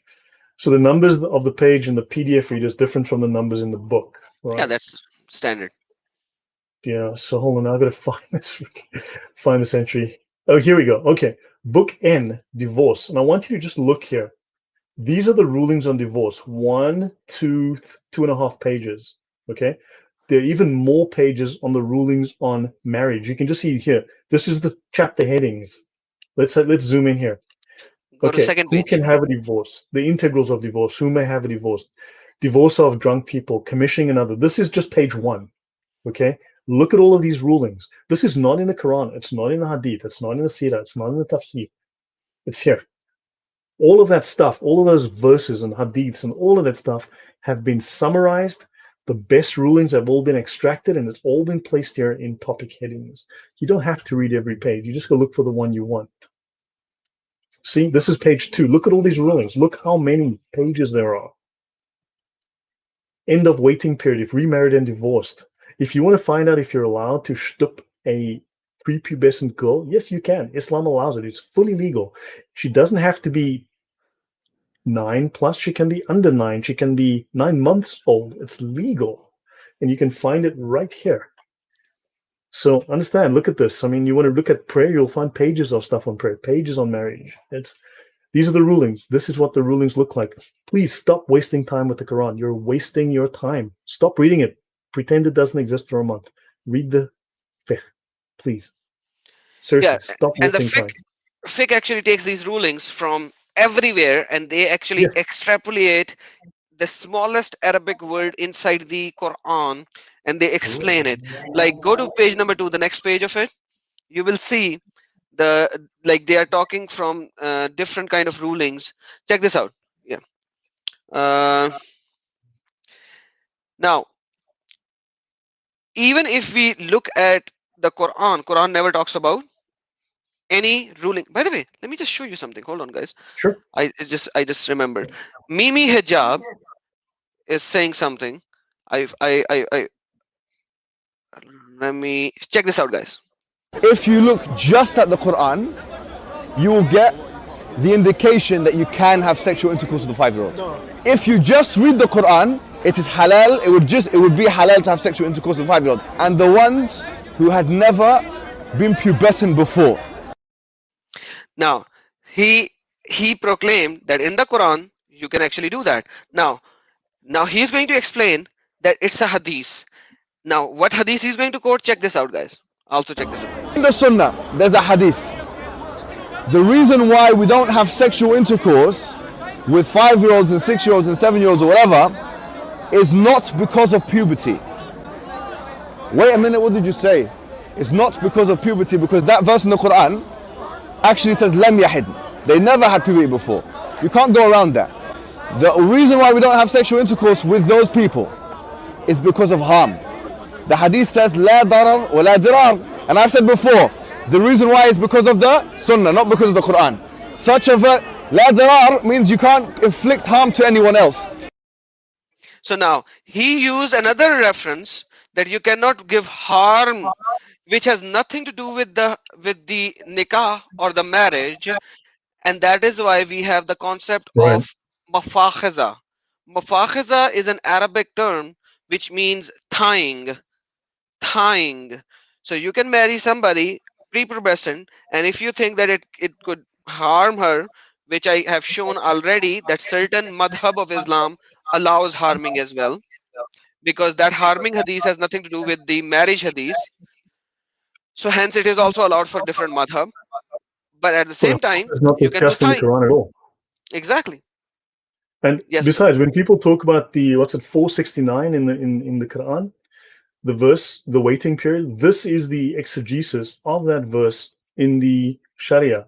A waiting period is obligatory for a woman divorced after intercourse, okay, whether the husband and the wife are both prepubescent, have reached puberty, or one is prepubescent and the other one is not. In other words, it Absolutely. is perfectly legal to, and literally with an infant, having sex in Islam with infants. I'm not going to go into that now. We're going to have to bring up other Sharia manuals. Then I'd have to bring up like 3 different or 4 different Sharia manuals, and they'll all say the same thing. Infants are fair game. You can put your little into an infant, and Islam defines infant as a baby in the cradle. Absolutely. I think we have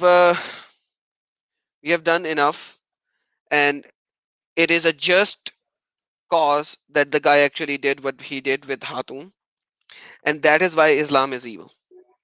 That is exactly why Islam is evil. It's a cult of a person named Muhammad.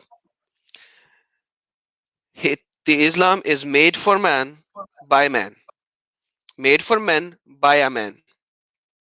And if you say this, the book says, kill him. The person who says Islam is bad, Muhammad is bad, kill him. Whoever insults Muhammad, everything that is derogatory against Muhammad is called an insult, is called a slander, and you should kill the person. No matter what these Muslims come up and state to you in the West, they are lying from their teeth. They have no grounds to state it. We are showing you everything from the manuals. And once again, even the person who came here, he never denied it. He did not deny it. He cannot deny it. He cannot deny it. And he did not deny it. Now, when I asked him for his statement reference, he doesn't have it. He does not have it. And that's the difference between us and them. We show you exactly what's written, and we read what's written, and we state this is bad. They will come in and they will claim something without any reference, without any logical evidence, and they will even claim you the Da'if hadiths. Why is that? Because they are allowed to lie. And that's one of the most important point. And if this guy did the right thing when he stabbed Hatun, look, his intention was to kill. It was a first degree assault, intention to kill, nothing more. And A the weapon, a God, knife is a murder weapon. It's called a murder weapon for a reason. You don't take it out to tickle somebody. exactly. And if it was not raining and there was no umbrella, we would have been probably going to the funeral prayer of our sister. Check this Yeah. out and listen to the sound when you'll see a clicking sound when the knife hits the aluminum rod of the umbrella. God is good. Hatun, God is going to use Hatun for some more time. He protected her. Check this out. This is word. But the spirit, it's going kalam of Allah subhanahu wa ta'ala. This is word. But the spirit, it's going kalam of Allah subhanahu wa ta'ala, kalam of Allah subhanahu wa ta'ala, kalam of Allah subhanahu wa ta'ala, kalam of Allah subhanahu wa ta'ala, kalam of Allah subhanahu wa ta'ala, kalam of Allah subhanahu wa ta'ala. Did you see the click? You'll see a sound. You can go and rewind again and again and check it out. You'll see a sound which the knife scratched and stabbed through the aluminium and then cut her forehead a little. But the aluminium of the umbrella saved her. God has still some use for our sister, and He's going to Yeah. use her even mightily. Look, so please, guys, I want you to understand the Quran is the lowest level of knowledge in Islam. The Quran is the lowest level of knowledge in Islam. It is designed to keep Muslims ignorant. Okay, there is a level of knowledge above which they are not allowed to even know, and this is the level from their imams. And even there are low-level imams and there are high-level imams. So some imams don't even know the knowledge above that. I have just showed you from the highest levels of the imams who teach this stuff. This is what they teach at the PhD level for their greatest imams. Understand that. And look, without also other Christian apologists do speak about this material, but they're doing exegesis from Quran, Hadith, Sunnah, and so on. Please understand, you don't have to do exegesis. It is finished. It is done. The Sharia is the final version. It is the completed version of Islam. Okay? So ignore the Quran. The scholars do not need the Quran. They never have to see another Quran in their lives ever again because they read the Sharia. You need to do the same. Stop looking from the bottom, from the lowest possible level. It's like you're under their feet and you're looking up at their feet. Rather take it from the top and look down. Stop. Look at, there's a wizard behind the curtain. The Sharia is the wizard behind the curtain. Stop looking at the noise and the spectacle. Look for the wizard. He's behind the curtain. So please let people know, share this knowledge, let others know that you can read the Sharia and it's in black and white. There's no confusion, no ambiguity, no need for exegesis. It's there and it tells you exactly. So it's just, I want to end off there. Just please let people know that. Amen. Thank you so very much for your time, Brother Lloyd, and your study in the Sharia manuals. Appreciate it. And once you send me these links, I will put them in the description as well. Guys, Brother Lloyd's channel is in the description already. I will also put the links that he showed in the description as well. I will be going live in the next 10 minutes with Uzma Khan on her channel. Here is the link in the live chat if anybody would like to join in over there. I don't know whether that would be in Urdu or English. I don't know. When I go over there, then I will see whether it is an English stream or an Urdu stream. But at least I am going there. So I've shared the link. Whoever would like to join in, please do join in. In 10 minutes, it will start, rather 5 minutes, but I'll be 5 minutes late. So guys, thank you so very much for being here. We have to spread the truth, and the truth is in Lord Jesus. Muhammad is a false prophet. He's a demonic, satanic preacher. He created a religion for men and for authority. And that's it. And that is it. Nothing more, nothing less. That is why you would see that these people will come up again and again and again, and they will only lie without any references, or they will abuse, or they will give death threats, but they will not say anything with evidence. That's all. That's all. They will not say anything with references. So that's it. So guys, Uzma Khan just confirmed the stream will be in English. I will join her in 10 minutes and I will be there and we'll have some talk. So if you guys would like to go, please join Uzma Khan's uh, live stream. The link is in the live stream. Thank you so very much, Brother Lloyd. Any last comment? No, that's it. Yeah, look, there's no mystery to Islam. Read the Sharia and there is no mystery. There's no need to guess. There's no need to wonder about Hadith verses. Just go read the Sharia. It explains. It says this Hadith means this verse means that. Finished. Done. No argument. No discussion. Amen. And guys, before I go, what did I say? Pray for each and every one of us, guys. Pray for Lloyd. Pray for me. Pray for my family, Lloyd's family, Sam's family, David Wood, Hatun Tash, Brother Al Fadi, and everyone, CP, and all of us. Thank you, Lord, for giving us the courage and the knowledge to go out and tell them, these people, the deception, and bring these people out of the deception of Allah and his false god Muhammad. Amen. In Jesus' name. And we say, Yeshua Akbarul Azim. Amen, Brother Lloyd. You remember that. God bless you and God bless everyone. Take care. Have a blessed day, evening, or night, wherever you are.